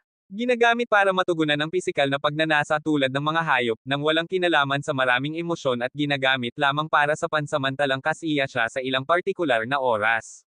Walang anumang ugnayan. Hindi niya kailanman mapapalitan ang posisyon ng isang espada sa kanyang puso kung gagawin niya ito mismo. Ngunit ang mga baril ay naiiba. Ang bawat baril ay ibang uri ng babae na nagpapahamak, gusto niyang tamasahin ang kasiya siyang paggamit nito at hindi siya nagkakaroon ng emosyonal na ugnayan maliban kung ang mga baril na iyon ay talagang espesyal. Ngunit ang problema ay ang isang tao ay maaaring maadik sa mga babae na iyon at gustong tamasahin ang kasiyahan ng paulit-ulit. Kung magsisimula siyang magpaputok, gustong niyang tamasahin ito hanggang sa kanyang puso ay nasisiyahan.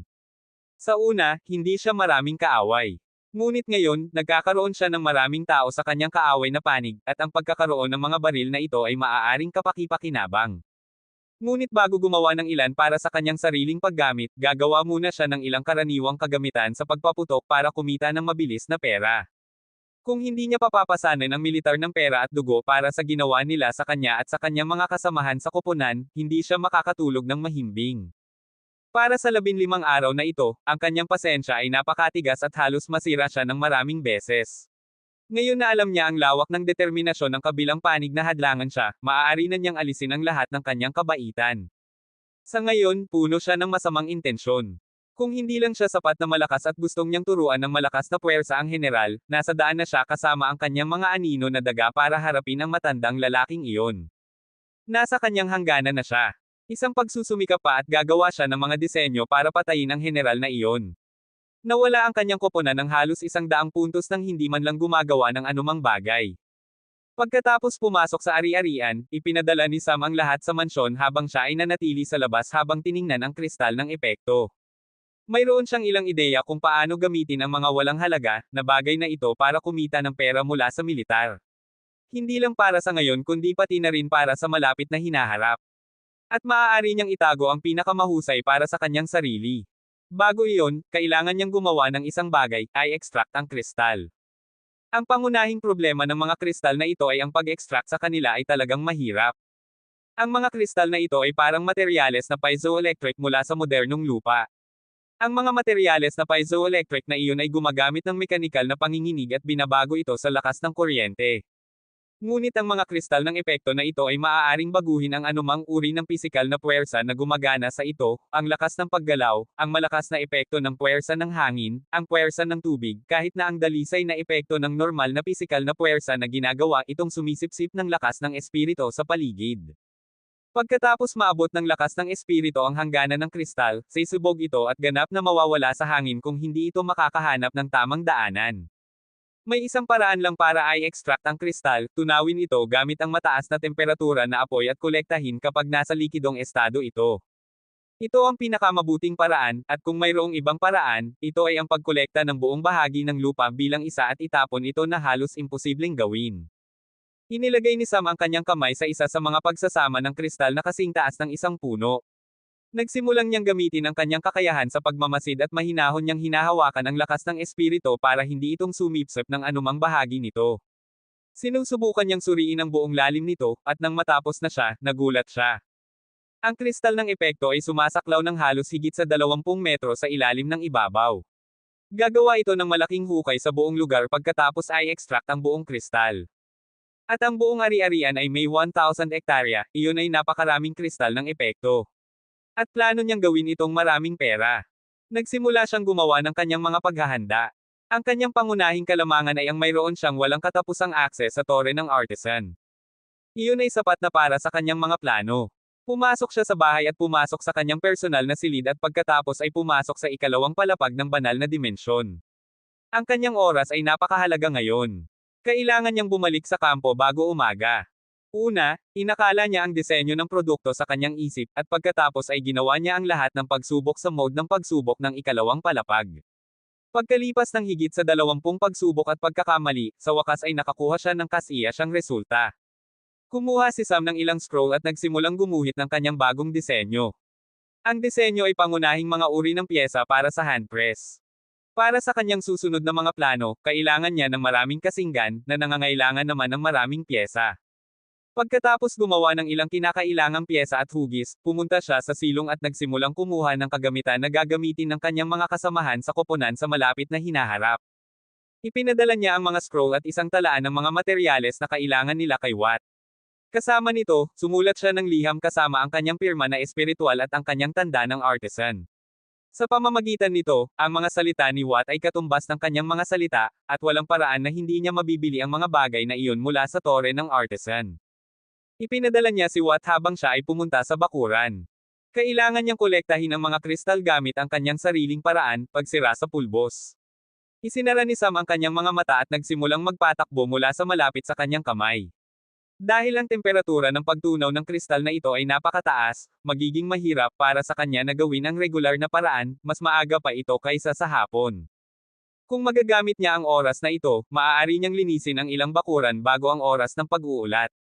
Inilagay ni Sam ang kanyang mga kamay sa kristal at nagsimulang gawing pulbos ito, habang inihahagis ang pulbos diretso sa imbakan. Dahil ang istruktura ng kristal ay hindi gaanong komplikado at ang mga katangian ng kristal ay karaniwang dahil sa likas na katangian ng molekula nito sa halip na istruktura ng butil, walang problema sa kanya na gawin itong pulbos. Kaya, sa buong araw, linisin lang ni Sam ang espasyo sa paligid ng kanyang mansyon. Kumain pa siya habang gumagawa nito, at kahit na pagkatapos bumalik si Watt na may kinakailangang materyales, tinawag niya ang kanyang mga kasamahan sa koponan na nasa bahagi ng negosyo at ipinaliwanag sa kanila ang pamamaraan kung paano patakbuhin ang mga makina habang linisin ang kristal.